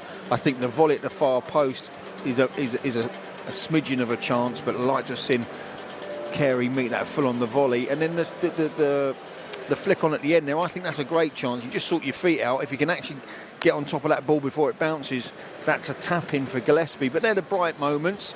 And the reason we can sort of talk about those and how we could leave Portman Road with 3 points is because of the manner we've defended. We've had to have been, I said before the game, we're going to have to be in tip-top form out of possession, not just the back line. I'm talking about your goalkeeper, your back line, the wing-backs are going to be called into this, and certainly that midfield too that sits in front. They're doing a brilliant job because they have spent 70% of this game out of possession, chasing shadows, and they're good at what they do, Ipswich. They're a Premier League side that's just come down. They've got a strength in depth. They've made 7 changes. They're bright and lively, fresher legs on that pitch than we've got. And you have to give our boys a lot of credit because there's a lot of running to be done there to check that out. But I'm afraid I think we're going to get another 45 minutes like that. But if we can defend in the same manner and just allow the one shot on target, you know, you give yourself a chance. I really don't like stats when they're like that because they've thundered a ball against the crossbar, which counts for nothing in a stat, and it was a wonderful strike that beat Kaminski. But yeah, I mean, look, if you get out of here with anything, it's a really good result, and I think in the manner in which we defended has been really, really positive. So there we are, thoughts of Steve Brown. But now during half-time, something a bit different. We delve into the Charlton TV archives, and back in 2018, 2 of our finest academy products, Lee Bowyer and Esri Konza, sat down for a conversation. Let's have a take a look at what they had to say.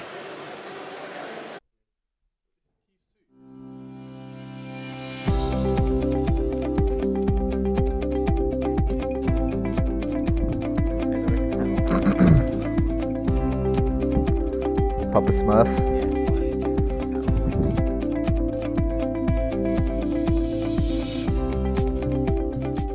Buzz. Ez, how you doing? Good, thank you. You ready for these Yeah. difficult questions? Yeah, I'm ready. Right. What was it like growing up at a club like Charlton? Yeah, it was very good. The coaches around me were very good. You know, turned me into a man, I'd say. Like the likes of Joe Francis, Steve Avery, who were there from when I first joined. So yeah, it's been good. So let me ask you a question, Buzz. What was it like back in your day in the academy? I would say a lot different to yours. Facility-wise, I'd say like the pitches we trained on an AstroTurf. You see the AstroTurf at the training ground there? Yeah. So the one that's been ripped up, Yeah. and it's just concrete underneath. That's what we used to train on. So, and then there was like, you know, when you play tennis and you've got the wide fence. Yeah. So that was the surrounding around it. So then I remember one day there was someone slid a tackle, and then the player that received the tackle went through the bottom of the fence and came out onto the pitch on pitch 1. Oh, so wow. that obviously wouldn't happen in your day. No. No chance. So yeah, I'd say facility-wise it was probably not as good. Okay. No, that's good. Right, so you've made more than 70 appearances already, and you are what, 19 now? 20. You've just turned 20? Yeah. So 70 appearances at 20 years old is a good achievement. What's been your best game, do you think? It's a hard one. I'd like to say I've had a lot of good games for Charlton, but I think I'd say it's a hard one. I don't even know. For your best performance, I would say it's got to be within the last last couple 10 games. Yeah. 6 games, 10 games, I think you've been outstanding. So it must be one of them, from what I've seen of you. Obviously, I didn't see you before. I'd say the one we just played, Doncaster. Yeah. I think that's one of my best. Yeah. Away from home, so that was a really good game. Yeah, I'd take that. Thank you I'd very take much. that one. And did you expect to play that many at your age? No, I didn't. Because when Russell Slade came, I'd done pre-season with him, and I didn't start the season off in the squad. But then I think I played a couple games under him, made my debut at Cheltenham in the cup, and then I got left out the squad for about a month or so, or two. And then as soon as the gaffer came, Carl Robinson, he started playing me like almost week in, week out. So, yeah. Good. So, Bose, how old was you when you made your debut? 17. I'd say 17, yeah. And what do you remember about it? I remember it, I think it was a cup game. Swindon away, pouring the rain on a Tuesday night. Those games, them ones. And we was losing, and then Alan Kirbishley and Steve Gritt were managers, and then they just said, like, get ready. I was running up and down, and to be fair, when I came on, I done all right, you know. And so yeah, I was 17, and it was Swindon away, and it was a horrible night, and we lost. So, but apart from that, that was my debut. Nice. Who would you say has had the most influence on your career so far while you were in the academy? The one person that stands out in your mind is... In the club? Yeah. Or overall? In the academy. I'd say Steve Avery. Yeah? Yeah. He's been there from the start, and he's always monitored me very closely, gave me a lot of advice throughout the years, so yeah, I'd say Steve Avery. Bose, who had the biggest influence on you at Charlton? At Charlton? Not just the academy, no? When you was a kid, basically. When I was a kid, I'd have to say there was my coach in YTS, it was called then, was John Cartwright, his name was, and he was very good for me. He made me more aware and things like that, so for a midfielder. And obviously I have to say Keith Peacock, because then he took me into the reserves. Okay. So, and he was great, and he always worked with me after training and finishing and stuff like that. So I'd have to say them two people really. So when you were coming through, who was the one player like your idol that you looked up to? It doesn't have to be me. Okay, because I'm old enough to... I know. I'm joking, Des.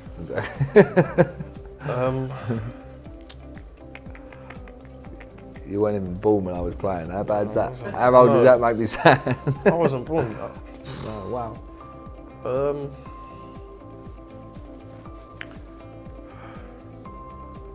I'd say Jacko, because I think,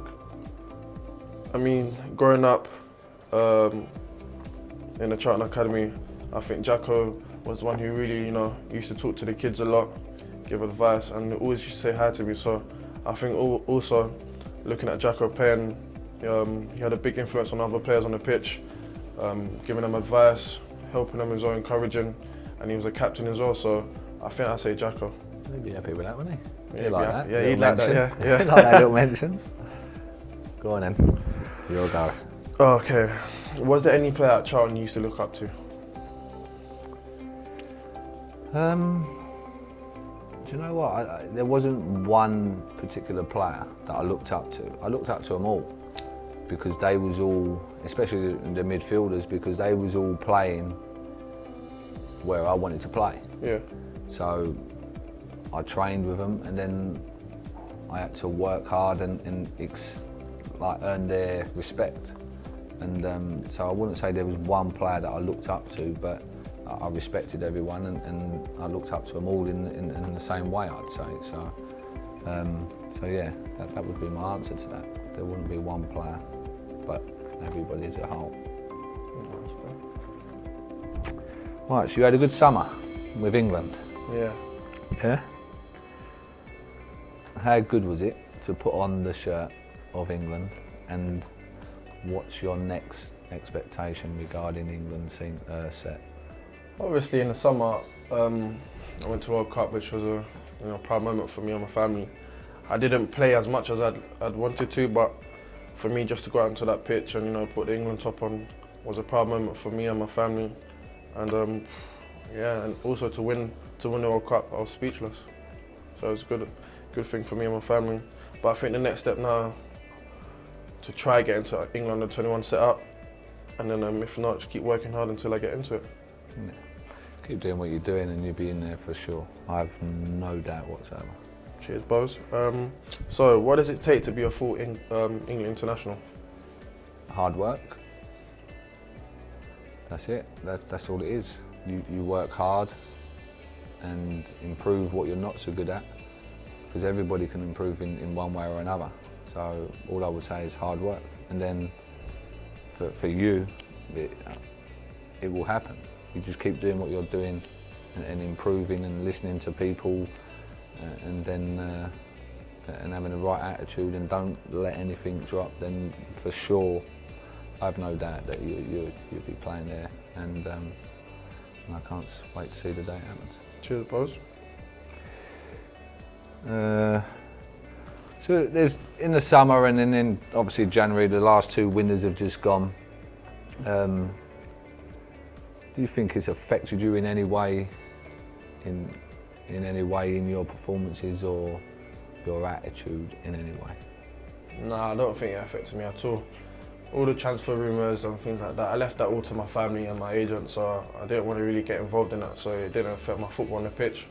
So even if I stayed, if I knew I was staying, or if I was going, I always had that feeling that if I stayed, I got to concentrate on playing for Charlton and getting promoted, so I don't think it affected me at all. No, I'd agree. I don't think it's affected you. I think it just shows you last month has probably been the best you've been playing, and you've been improving all season, I think. So I don't think it's affected you at all. I think you've handled it really well. Cheers, boss. So was there any gossip about your future at Charlton, knowing that there wasn't any social media? Yeah, I think there was. Obviously, you had newspapers in them days, yeah, I know, yeah. You didn't have all this Twitter and all this sort of stuff that's about now, but you had the newspapers, and it was in papers, you know, like before it happened. But it was quite similar to you. Before I left, there was rumours of Liverpool and clubs like that was interested, and because I think we went on like a cup run, I think, did we? I think we went on a cup run and we played Liverpool. So, and then there was rumours, and then it was in the papers, but no, obviously not to the extent that with yourself now, in all this different type of media stuff. But yeah, it was still in the papers, and people read it and threw it away. So, right, last but not least, Des, what's your ultimate goal you hope to achieve in the game? Well, I think my ultimate goal is to play at the highest level that I could possibly play at. Keep working hard, be a role model to the young lads, and yeah, I think that's it. Good answer. Thank you, boys. And I got one more for you, boys. What would you say is the #1 highlight in your football career? I'd have to say playing for England. Yeah. I'd have to say that would be it. I think that's any kid's course, dream to do that. So obviously it all started here, same as you, in the academy, and yeah, so that would be my biggest achievement in the game. Right then, cheers, boys. Thank you very much. Cheers, Ez. Thank you. Thank you.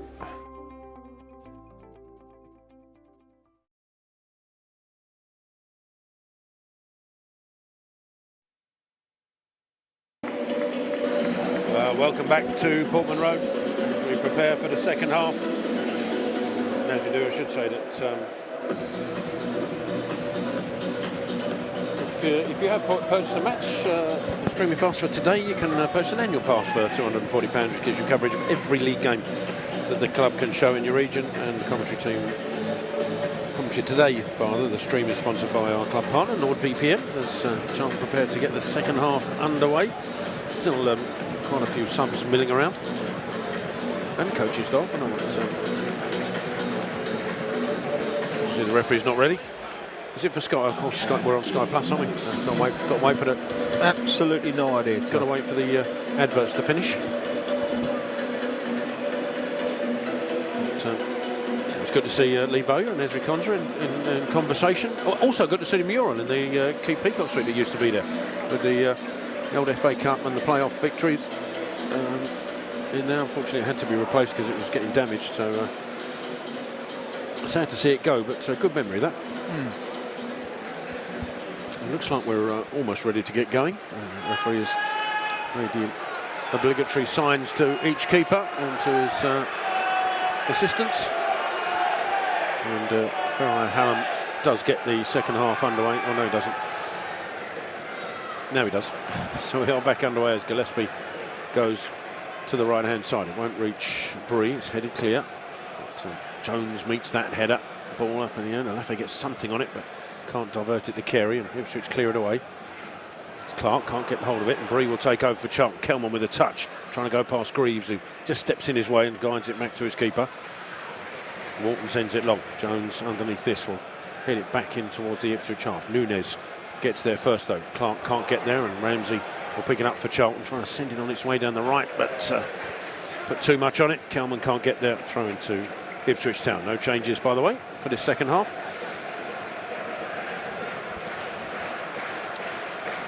So Davis with the throw. Thrown into Nunez. Pressure from Ramsey, forcing him backwards. It's a loose pass, which Greaves is going to do well to keep it in. He does. Back to his keeper. Drills it forward. Jones on the scamper with Azon pursuing him. Guides it back to Kaminski. Took a heavy touch, but managed to get it left to Bell. He's under pressure from McAteer, who just pulls him back as he turns away from him. So Charlton will have a free kick in that left-hand side.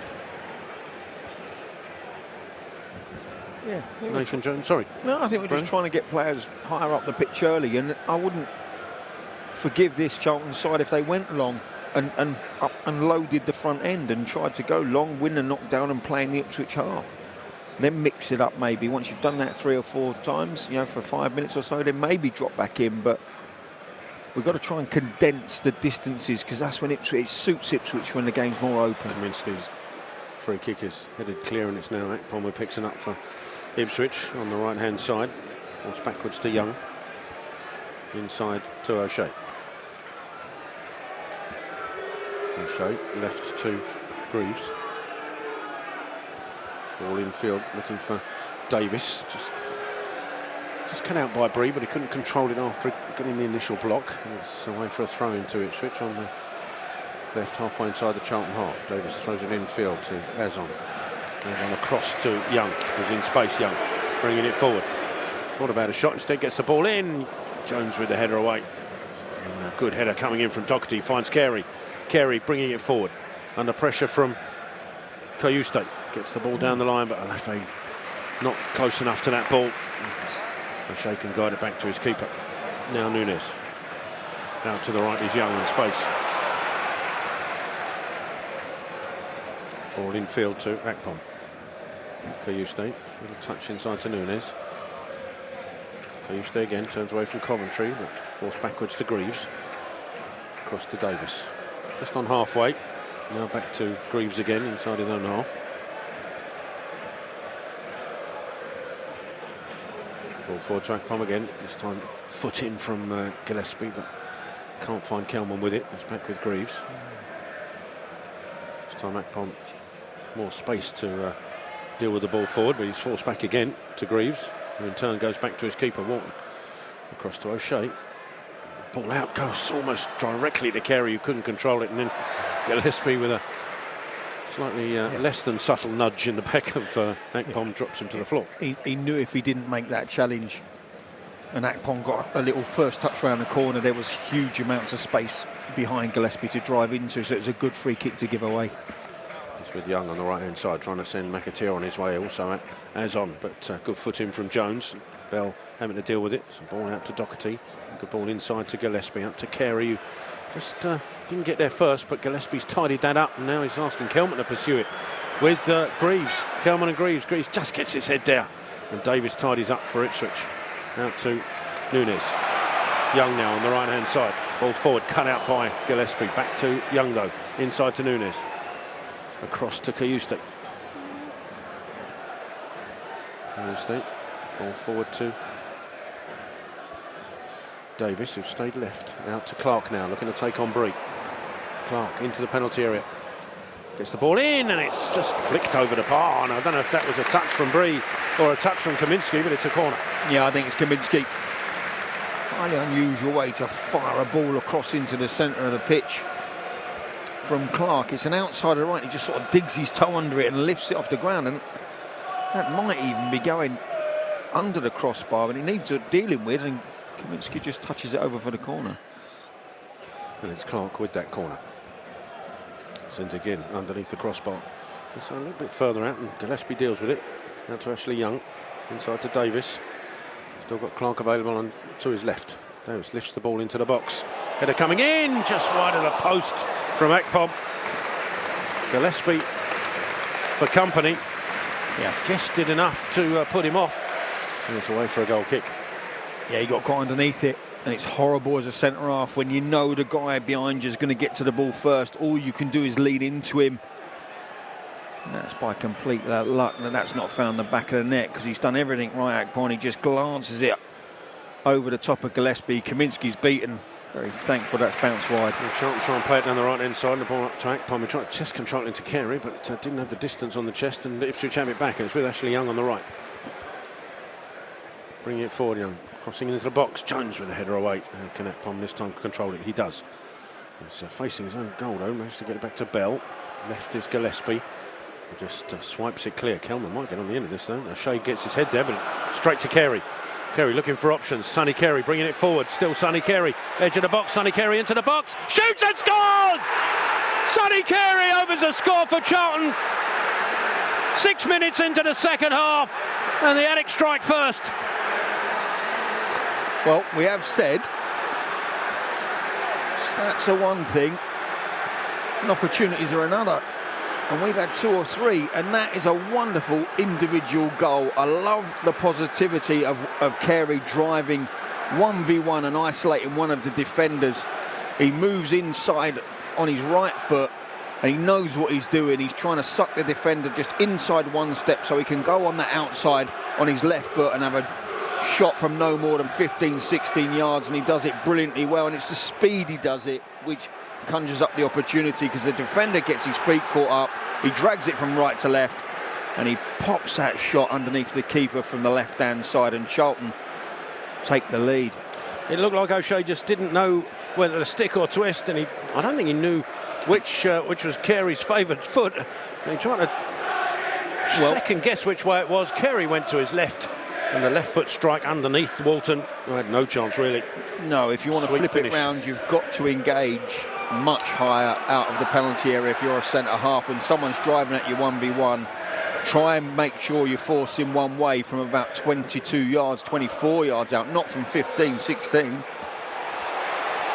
Well, Ipswich from the restart come forward. Akpom upended by Gillespie. He's not happy about it, the Ipswich men. I think he felt that he could have played on, and he had the beating of Gillespie, but the referee pulled it back for the free kick. It's 15 yards or so inside the Charlton half, right of centre.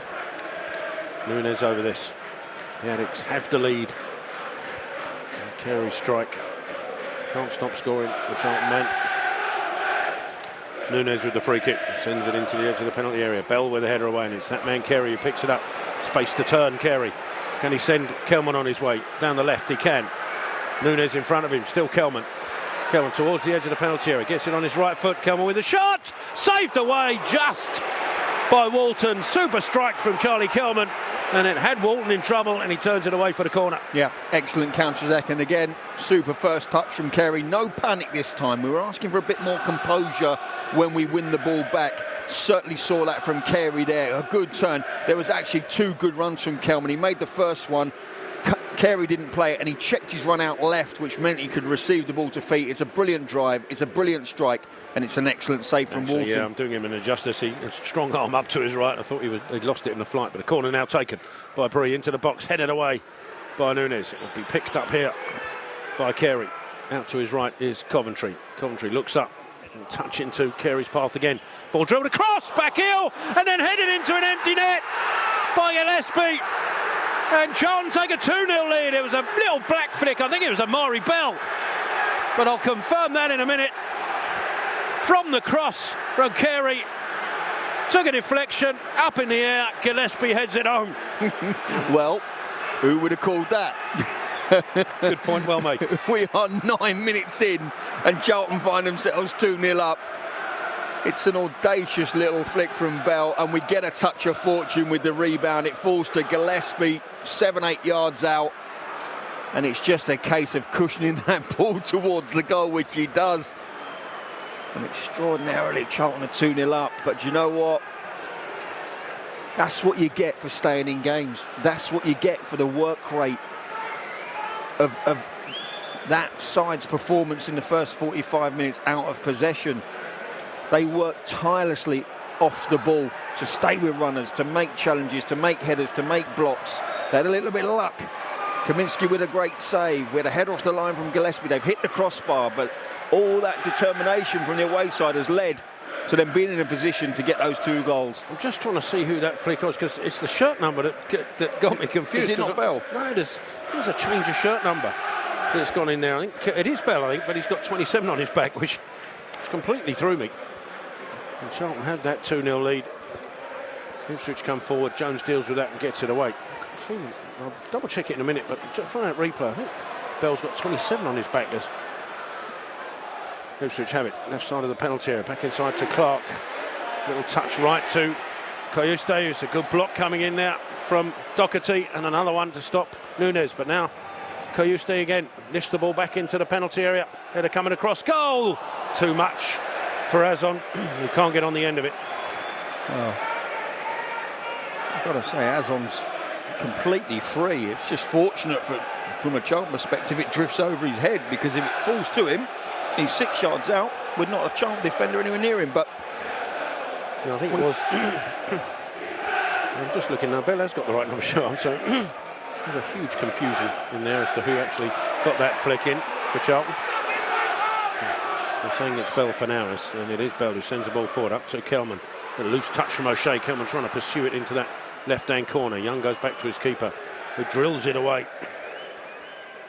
Bell with the header inside. Doherty. He's trying to find Coventry and gone straight to Clark. He'll bring it forward, Clark. Drifting right. Clark, he's got runners ahead of him. McAteer ball into the box.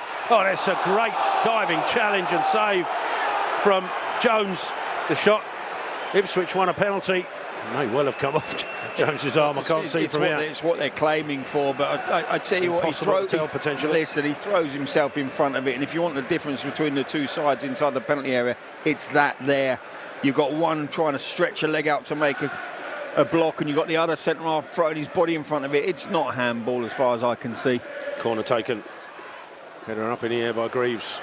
Away by Jones. Shot coming in. It takes a deflection. And there's a finish in there. Has the referee given the goal? No, he's given the offside. I think the referee wanted to check to make sure whether or not there was a touch in there.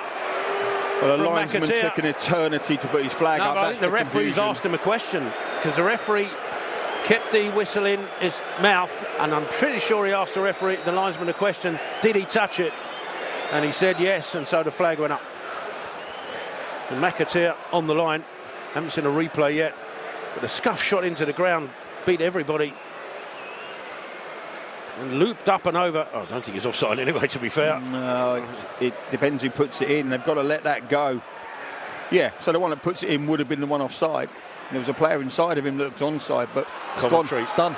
limps the ball forward to Alafe. This time Ipswich won a flag. It's not coming. Alafe to the byline, gets the ball across, cleared away by Greaves. And there to Clark. Clark on a run. Charlton 2-0 lead. Look to be solid here in the next few minutes. It's opened up a bit and Young brings it forward for Ipswich. Out to McAteer on the right. McAteer attacking the penalty area. Back inside. Carey trying to stop Koyuste, who's still in possession. Now takes a shot over the bar and wide, I think, as well. Yeah, I mean, there's one thing this Charlton side does do extremely well, better than probably any other team in the league. When they get broken through, they recover so fast as outfielders. You know, the front two remain up front, but the other 8 outfielders get compact, they get central, and they defend the edge of that box for their lives, and it's great to see. Well, need to see a replay of that Charlton second goal.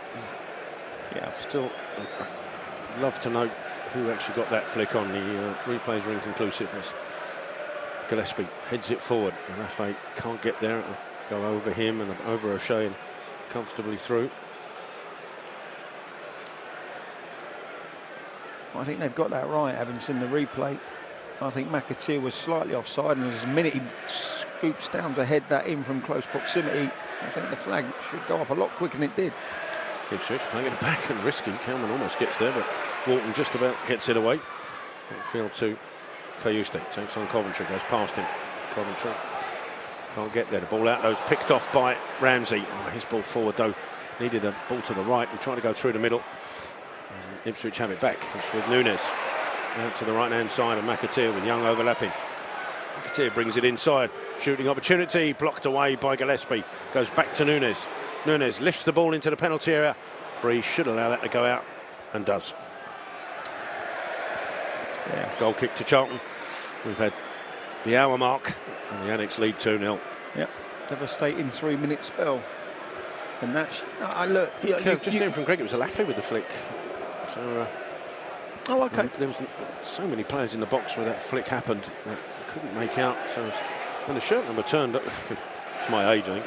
I sort of said 27 on it. Listen, once the ball goes in the back of the net. 22. Yeah, I mean, there's a lot of activity in the technical area, and we're going to see a double sub for Charlton and a double sub for Ipswich. So are Ipswich.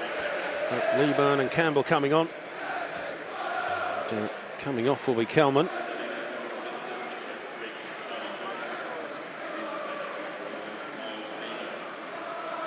See the checking changes. Looks like it's Alafe, another player coming off, and Campbell is on. So I'm guessing it will allow Leeburn's physical presence at set pieces not to be, or to be less of a threat at least. And Hurst and Philogene are coming on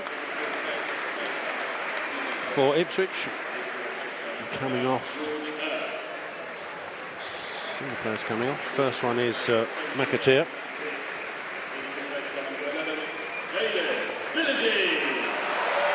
Didn't see who the other player went off. Was it Azon?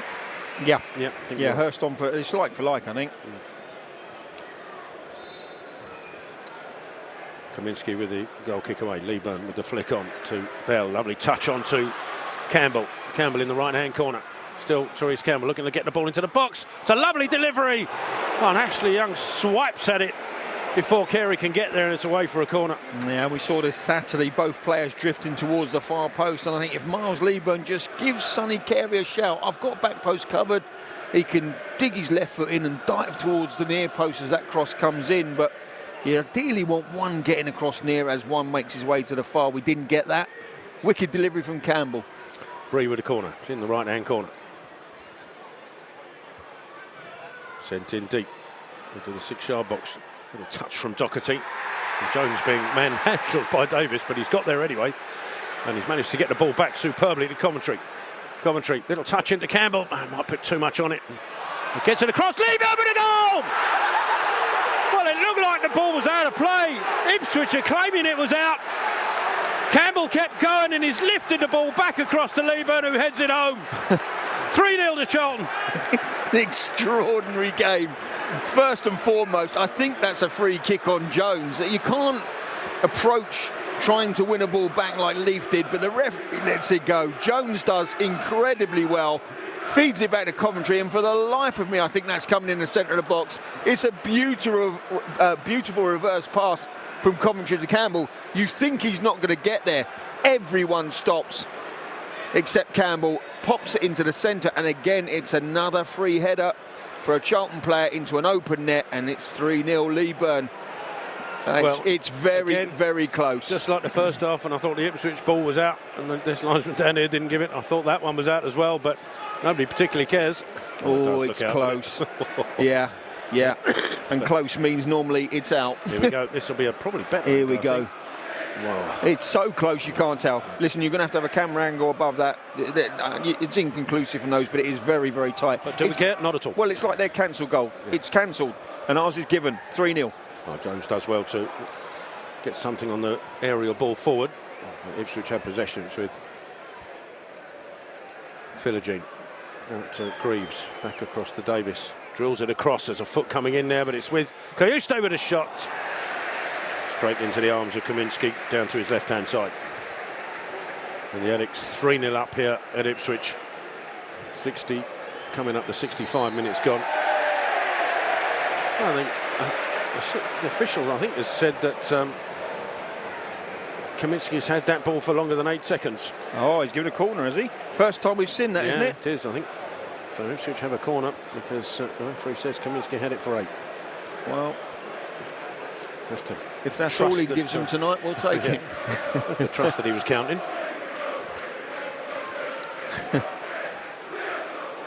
I mean, we were long odds to win this game tonight. We would have been extraordinary odds. Well, it is a corner.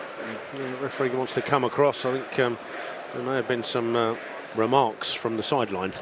Whether it's about the Kaminski holding on the ball too long or that ball being out of play and it's an Ipswich who are less than impressed.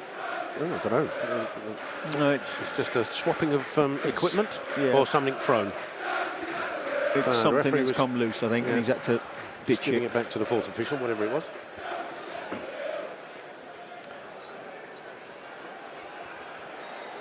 Ipswich corner from their right-hand side. Swung in again under the crossbar. It's gone beyond everybody. I think Gillespie might have got a touch to that, and he has.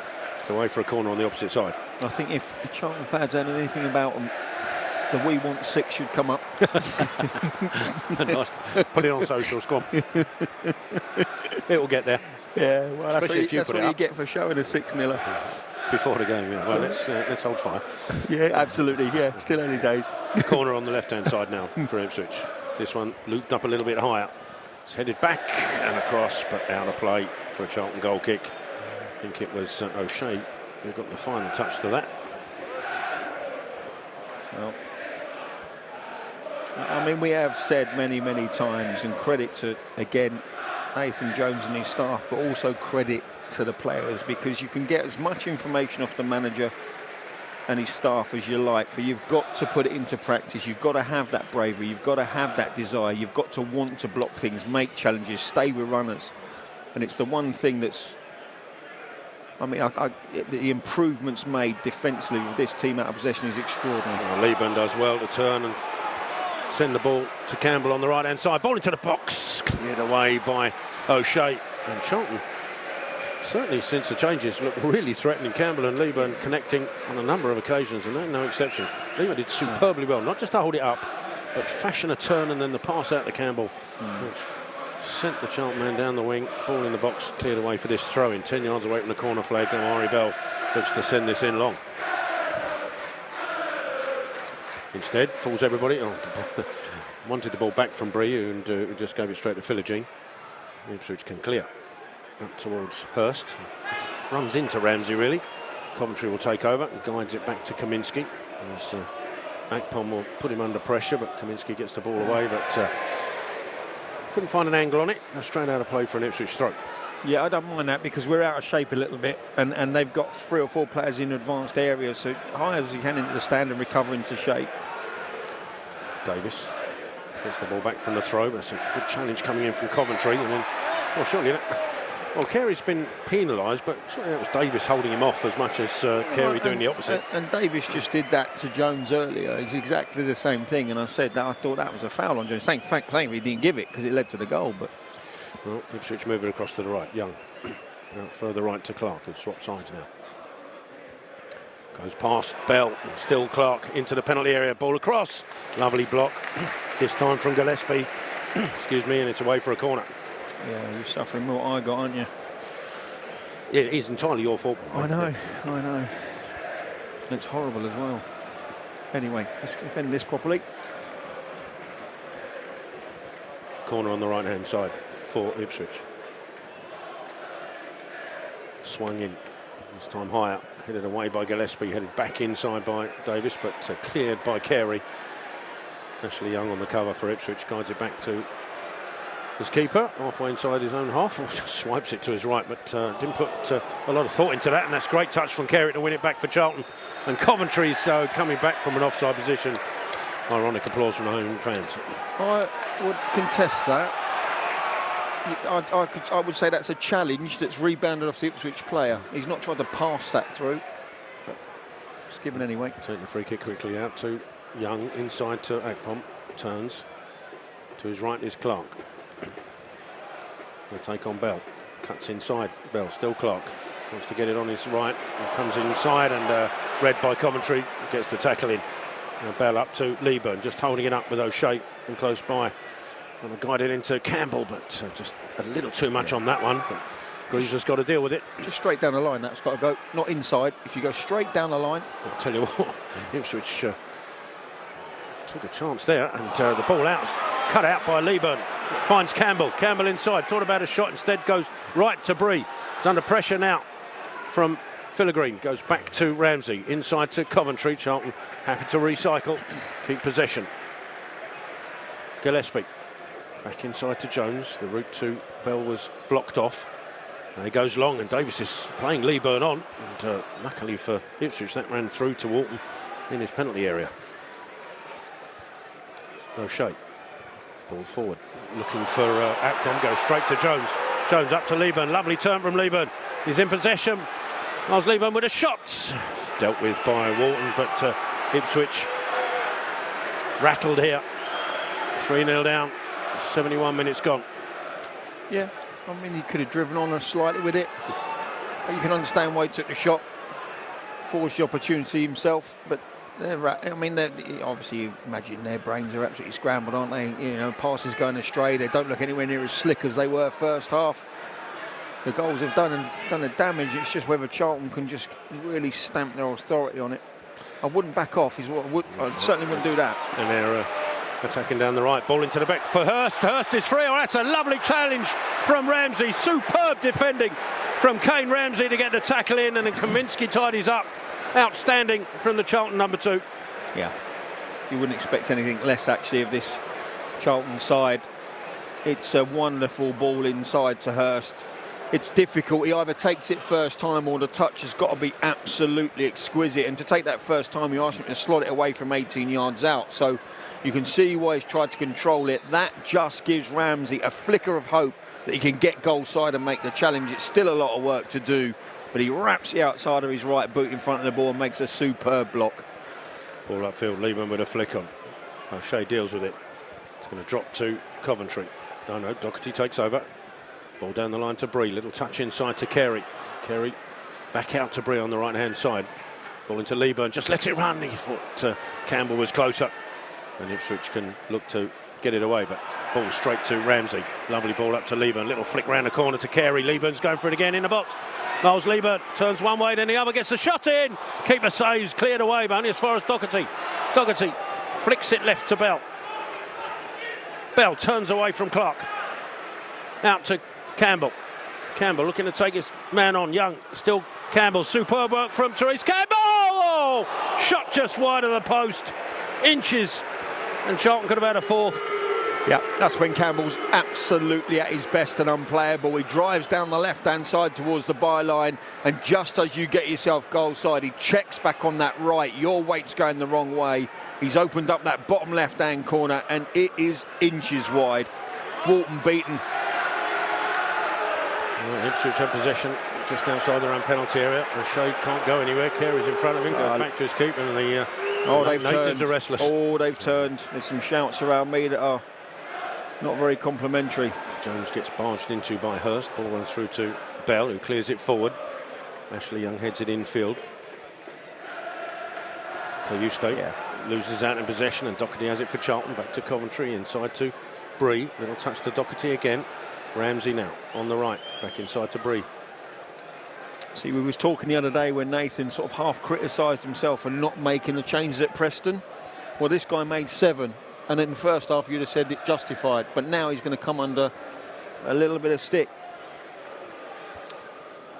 Charlton work it back to Kaminsky, who clears it forward, but dealt with by Ipswich, and it's with Akpom. Looks to shoot down the left-hand side of Kaminsky. I'm not sure that was that far away either. Listen, he could have had a hat-trick on another night. He's been close on 3 or 4 occasions. He's hit the crossbar. He's had the header at the far post that's glanced just wide. He's had that shot inches wide. Well, Ipswich going to make further changes. Johnson coming on for Davis. Also coming on is Taylor. And he's going to make Cayuste. He's going off.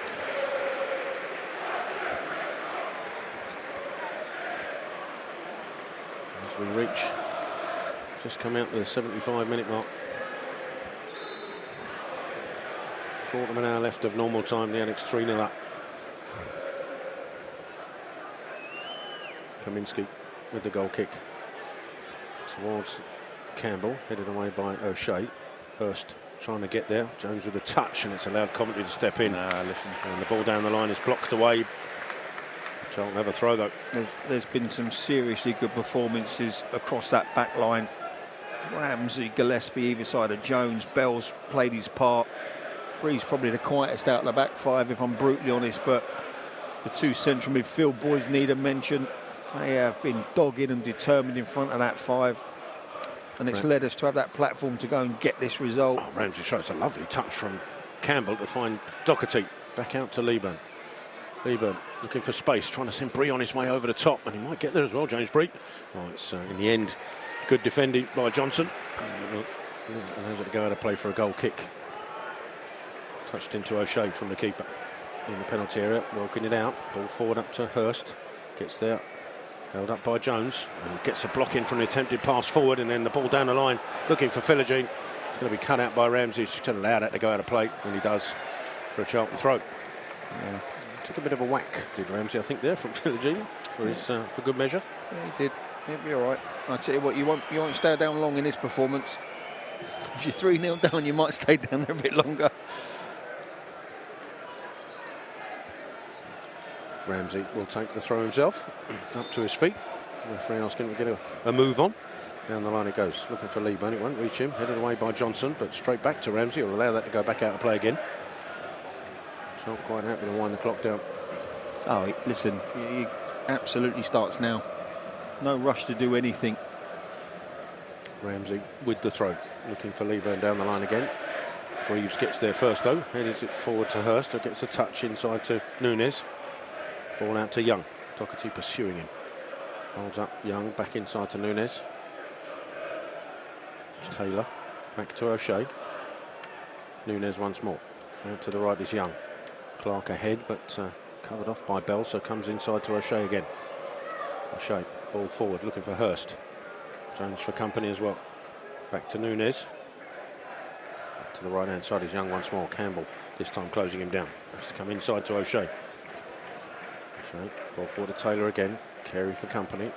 Out to Greaves, who tried to send Philogene on his way, and Ramsey in his way has been carded for the challenge. He trips him. It's definitely deserving of a yellow card. It's good movement. It does Ramsey. Listen, Nathan Jones likes them to get tight to win that first ball into feet, and every now and again you get spun off, and he gets spun off here, and he just catches him with I don't know if it's his legs or his foot, but he just catches him and down he goes. But it's good movement. Ipswich have a free kick. It's 15 yards or so outside the Charlton penalty area, left of centre. Nunes over it.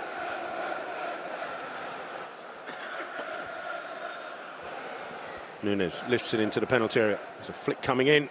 It's dealt with by Kaminsky. It might have been Greaves with the flicked header towards goal. Dealt with comfortably by Kaminski. He's now looking for a quick outball because he spotted Carey running. He's got 4 Ipswich players around him, so I thought it was the best idea, and then Carey fouls Nunes trying to get to the ball.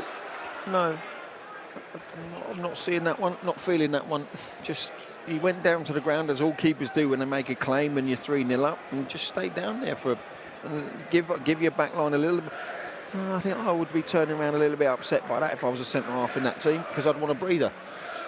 O'Shea, ball forward to Akpom, who's quite short for it. Out to Clark, well read by Bell, and he's got to tackle in, and Leeburn will take over for Charlton. Finds Campbell further ahead of him. Campbell attacking the box. Therese Campbell in the box. Space on his right foot, thinks about a shot, gets it across. He's looking for Coventry, went past him, and now Bree will pick it up for Charlton. Coventry inside of him. Connor Coventry. Little touch forward to Doherty. Happy to just hold the ball up, back to Coventry. Charlton recycle back to Jones. Real opportunity there, but pass just going astray. Charlton still have possession though. Gillespie back inside to Jones. Olays from the Charlton crowd. Coventry picks it up for the Addicts. Ball forward is a good one to Carey. Little ball around the corner to Ramsey, trying to send Bree on his way. Lovely touch inside to Carey again. Oh, and there's an important challenge coming in from Taylor to win it back for Ipswich. And it's now Filigree on the left-hand side. That's a lovely challenge from Coventry, but Filigree still has it. But it's just held him up enough. It's gone inside to Taylor. Taylor across to Nunes. Further right is Young. Now to Clark. Clark lifts the ball. Well, he tried to lift the ball in. Blocked away by Bell, and Carey will pick it up for Charlton. Can he send Leeburn on his way over the top? Miles Leeburn up against O'Shea. It's Leeburn who gets there. Leeburn on the left-hand side, waiting for support. Still Leeburn. Takes it past Young. Now he's got Campbell. He just touches it back to Bell. Super work from Miles Leeburn. Listen to the time killer. He's done brilliant, Miles. Chase that down, keep possession. Carey trying to find him again, but this time goes straight to Young. Now Taylor for Ipswich. Out to his left is Johnson. Still inside the Ipswich half, Nunes. Now it's forward to Akpom. Coventry for company, goes past him. Out to Clark. Clark taking on Bell. Cuts inside. Little ball into Akpom, and that's good defending from Coventry. Just shielded him out of the way. Akpom goes to ground. Jones clears it away. Good use of the body. O'Shea's header though finds Young. Inside to Taylor. Turns. Got Filigree out to his left. Filigree up against Bree. Cuts inside on his right foot. Gets the shot. Bree blocks it along with Coventry. Clears it away. I mean, as far as Nunes. Thinks about a shot. Takes a deflection. Second one off Jones. It's away for the corner. Yeah. Just thinking about Saturday now. Hull City. Is Nathan Jones happy with the time frame left and the 3-0 cushion? Does he start thinking about giving some of these defenders or midfielders a little bit of a rest? I know it's only 10 minutes, but it could be crucial by the time we get to Saturday. The Ipswich fans aren't happy, and there's loads streaming out around us because they're just walking across to take that corner. And the Ipswich fans wanted a bit more urgency. Green eventually gets there. It looks like Nibs is coming on for Charlton. So no rest for the defence. Clearly not. Carey's run his socks off as well, to be fair. Corner comes in, looped to the edge of the 6-yard box. It's headed away by Bell and then completely by Carey, but it's still in the penalty area. Flick back across. Header coming in from Greaves. Kaminski doesn't take a chance. Flicks it over the bar for another corner. It's a curious header. I think it was from Bell that went backwards that needed dealing with. Carey did so, but Ipswich still had possession in the penalty area. Greaves' final header. Kaminski took no chances. No, it's better to deal with it and then deal with the consequences of the corner. To make a mistake. Corner comes in underneath the crossbar again. Jones and Gillespie there. Leeburn there as well. It was Leeburn's header that got it away. Young now for Ipswich sends it back into the penalty area. Again, Leeburn now. This time Jones gets there before him. Swapping jobs. And then lovely touch from Bree to go past Filigree and then launches it forward, asking Campbell to chase it. It's quite a nifty touch inside from Ashley Young, to be fair. He knew exactly where his spare player was. Inside to Nunes. Belying his age, Ashley Young. He's about 104, isn't he? Out to nearly as old as you. But well, Clark takes on me. Leeburn goes past him, but good block from Coventry. Ipswich still have it though with Nunes. Out to the left is Greaves, further left. Philogene going to take on Bree. Cuts inside. Held up by Bree. Philogene going to go past Campbell now. Instead he's got Johnson to his outside. Back inside now to Nunes. Across to O'Shea. Oh, Lebo nearly took the ball off his toes, but he's got it across to Greaves, who's forced backwards all the way to his keeper. That's good work from Charlton. Yeah, listen. Excellent work. Yeah. And then Young just lets it go under his feet, and Charlton had possession, but there was nobody ahead of. But that's the right thing to do from Doherty. You know, to it just needed Miles to recognise. He might be, might have made a 20-yard run, so he's breathing. But that was the ball to make, and if we could have got Miles across it to hold up, that's a time killer. Ball forward, up to Hurst, out to Philogene. Jones pursuing the pair of them. Philogene just manages to turn away. Still in possession on the left-hand side. Held up, out to Hurst. Left side of the penalty area. Excuse me, back across the penalty area. Carey will deal with that. It's away, and Leeburn turning away from O'Shea. Can he get there first? Yes. Now turns one way. Now he's taking on O'Shea. Can he cut inside? Campbell's trying to get up there. Leeburn takes the shot. Wide of the post. Yep, don't mind that either. I mean, they were flooding back in numbers. Only Campbell was alongside Leeburn. It was impossible to find him. Keep driving him. I'd have just kept driving him back into the penalty area. But you can understand why the youngster took the shot on the left-hand side once he'd gained that half a yard. Sonny Carey, who opened the scoring for Charlton, will make way for Harvey Nibbs. And Kaminski's gone down. I suspect this isn't the same injury as the Ipswich keeper. He won't be coming off till. But that's a great noise to hear in the 85th minute.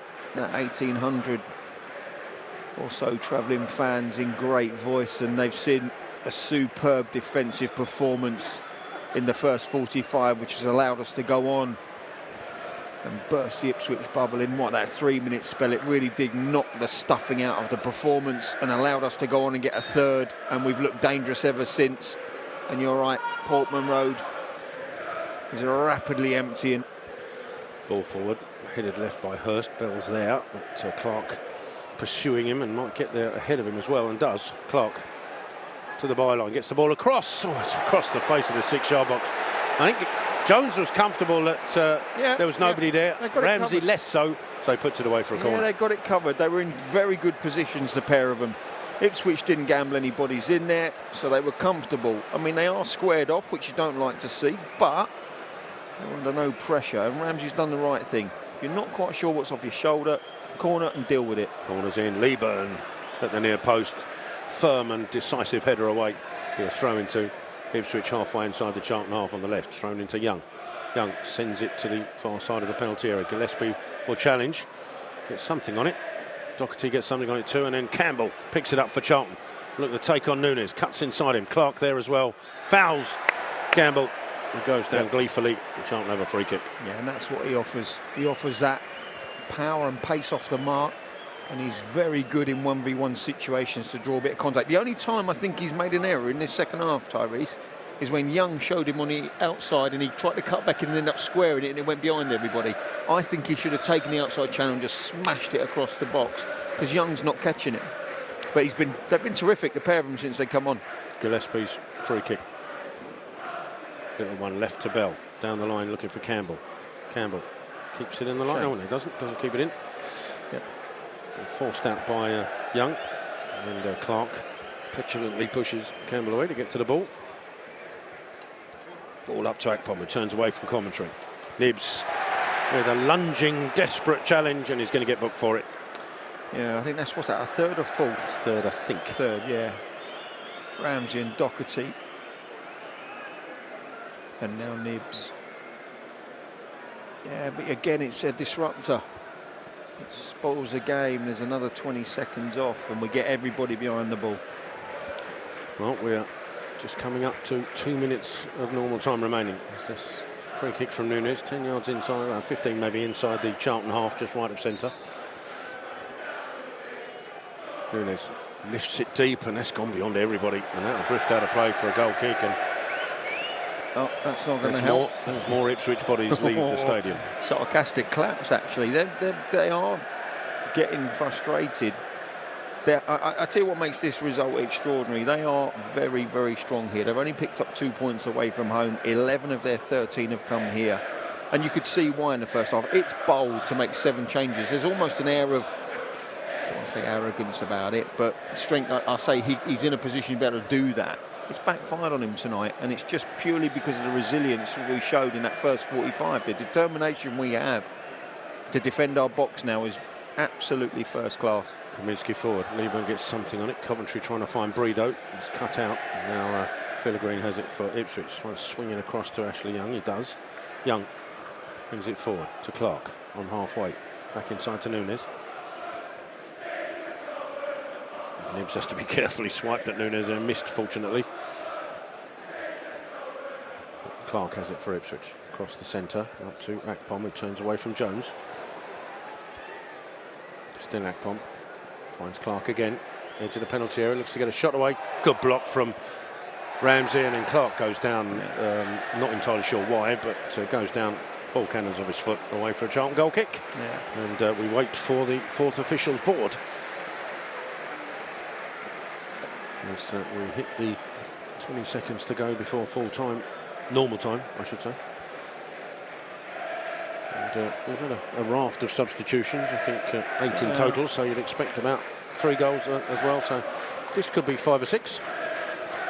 Yeah, and again, it'll be the same as the last 5 or 6. It's just, you know, can you have a little opportunity where you catch them out and spring a counter? But it's 4, in fact, which surprises me, I've got to say. 4 minutes of added time. Lieberman gets something on Kaminsky's clearance, and Nunes just swipes it in the air. That's gone miles. Bell underneath this is going to be troubled by Hurst, who just barges into him. Bell staying strong, gets something on it, but it's going to be picked up by Clark on the right-hand side.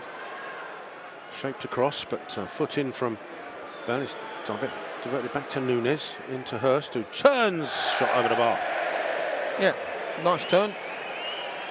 Holds the defender off, turn on the back foot, strike with the left as he sweeps round, but that is a very, very, very difficult skill. Charlton are going to bring Rhys Burke on, as well as Rankin Costello, just to give extra impetus. Some tired legs. One of those tired legs is Connor Coventry. Yeah. That's it. Both centre midfielders. Yeah, and skipper Doherty coming off. It was on a yellow card.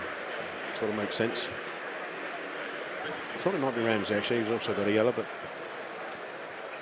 he's been outstanding tonight, Kane Ramsey, so you can sort of understand there why. Isn't anybody really. Well, that's true. Honestly, that back three has been immense, and so has, I think, Bell's played his part.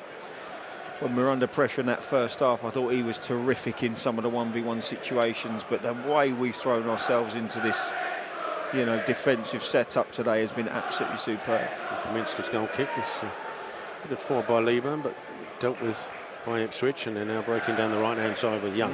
Gillespie going across. Thought he was going to lunge in there, but Young just runs into the back of Gillespie, who offers him a hand to pick him up. It's a Charlton goal kick. Yeah, it's just one of those nights. It's turned into a magnificent evening for Charlton Athletic. It's been a wonderful performance. Rest and recovery, and we go again. Another difficult trip up to Hull City. A long, long way, but it'll feel that much shorter after tonight, that's for sure. I might go straight there. Yeah. Well, Chairman was due to fly back tomorrow night. Not very much. Kaminsky's goal kick sent forward. We've had 2.5 minutes of the added forward. Headed forward by Ipswich, looking for Hurst. Combination of Ramsey and Jones gets something on it. And then Rankin Costello takes out Hurst. It'll be a Ipswich free kick. And Taylor again petulantly pushes Bree out of the way. Ipswich take the free kick quickly. It's into the feet of Nunes. Costello hunting him down. He goes across to Young. Further out to Clark. Inside to Nunes. I think what will be huge here if Charlton can just maintain this clean sheet. There's a good tackle coming in from Nibs, but it's run kindly for Taylor. He's trying to get past Rankin Costello. Does so. Shot coming in. Kaminsky superbly down to his left. Not only saves it, but keeps hold of it. Yeah. Awkward distance away from his body as well. It's just on the half volley as he puts his arms on it.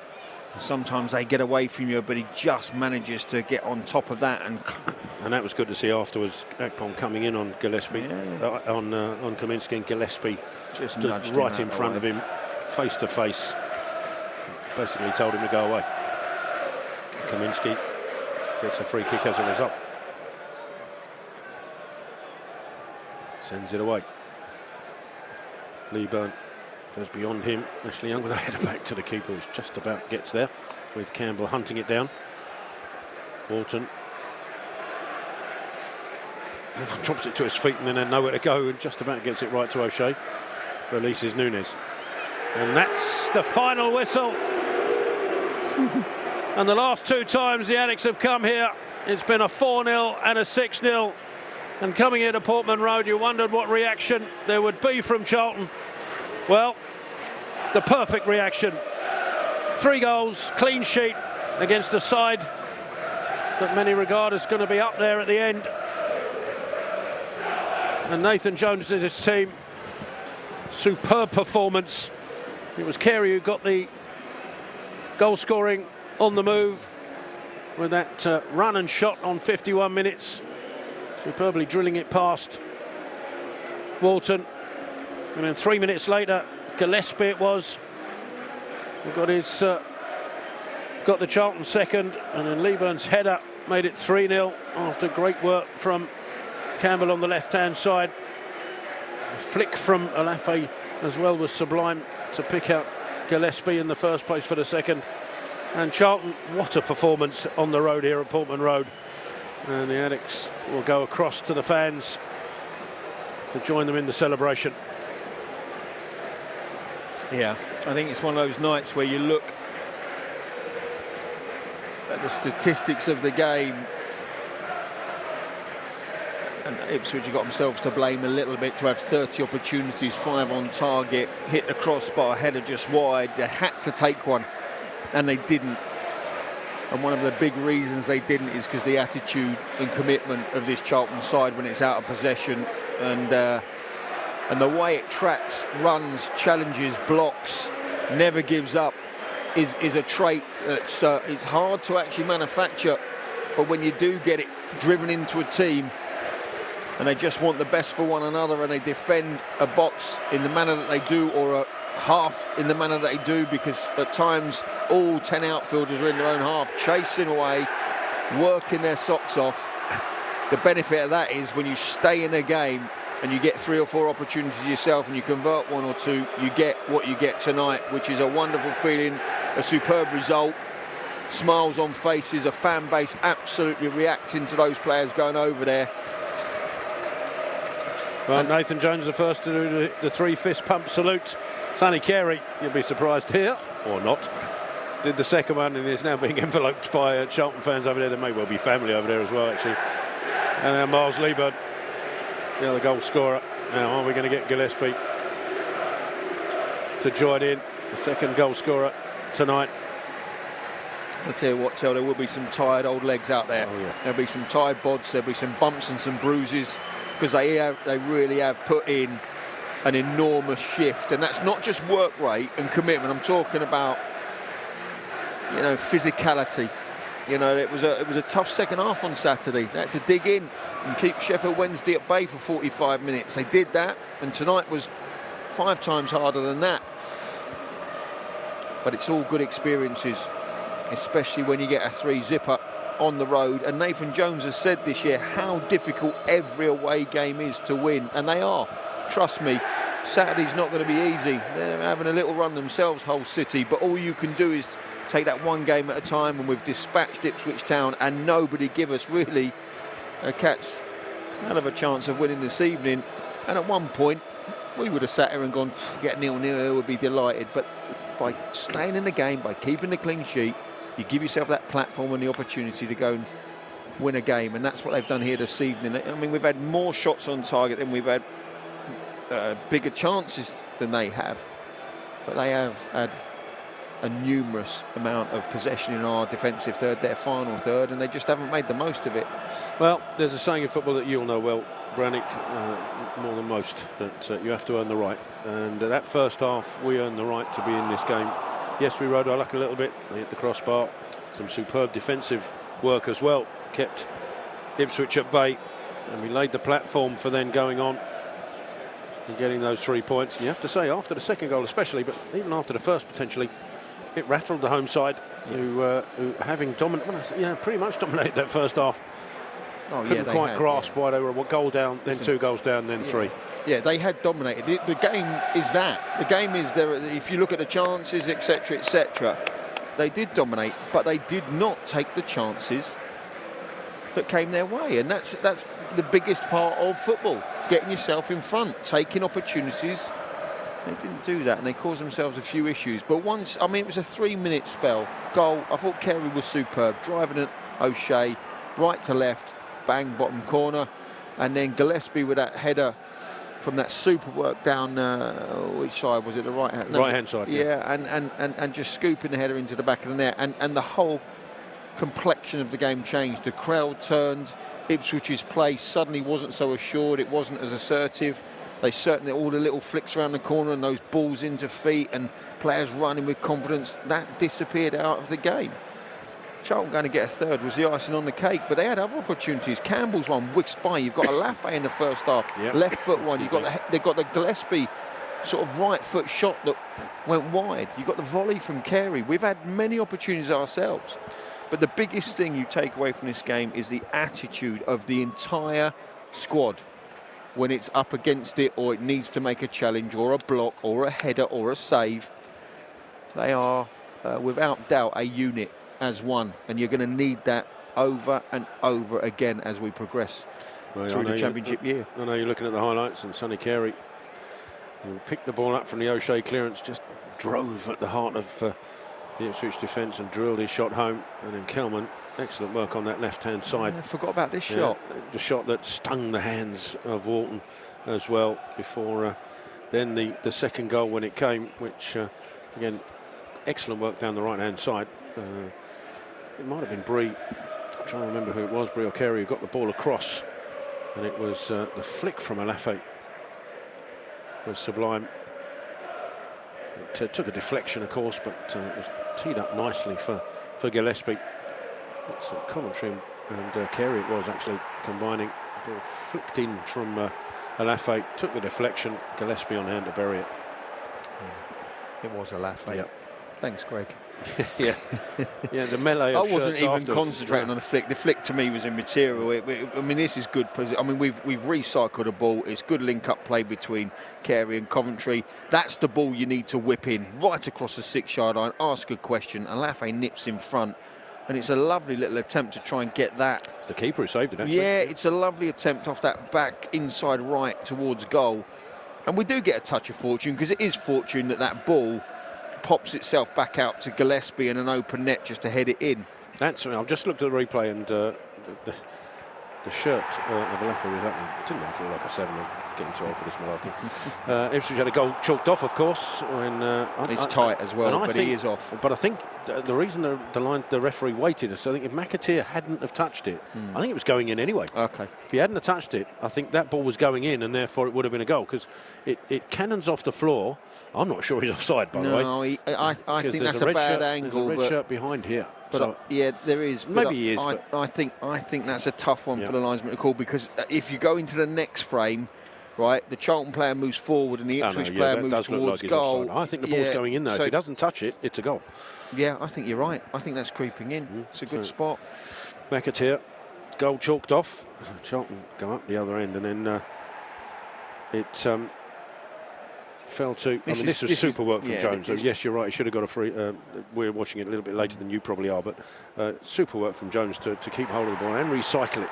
I thought that reverse pass from Coventry was outstanding, because for love nor money, on a recycle, when you've got the box loaded and Coventry's got the ball on his right foot and he can in-swing it, you just expect him to deliver this.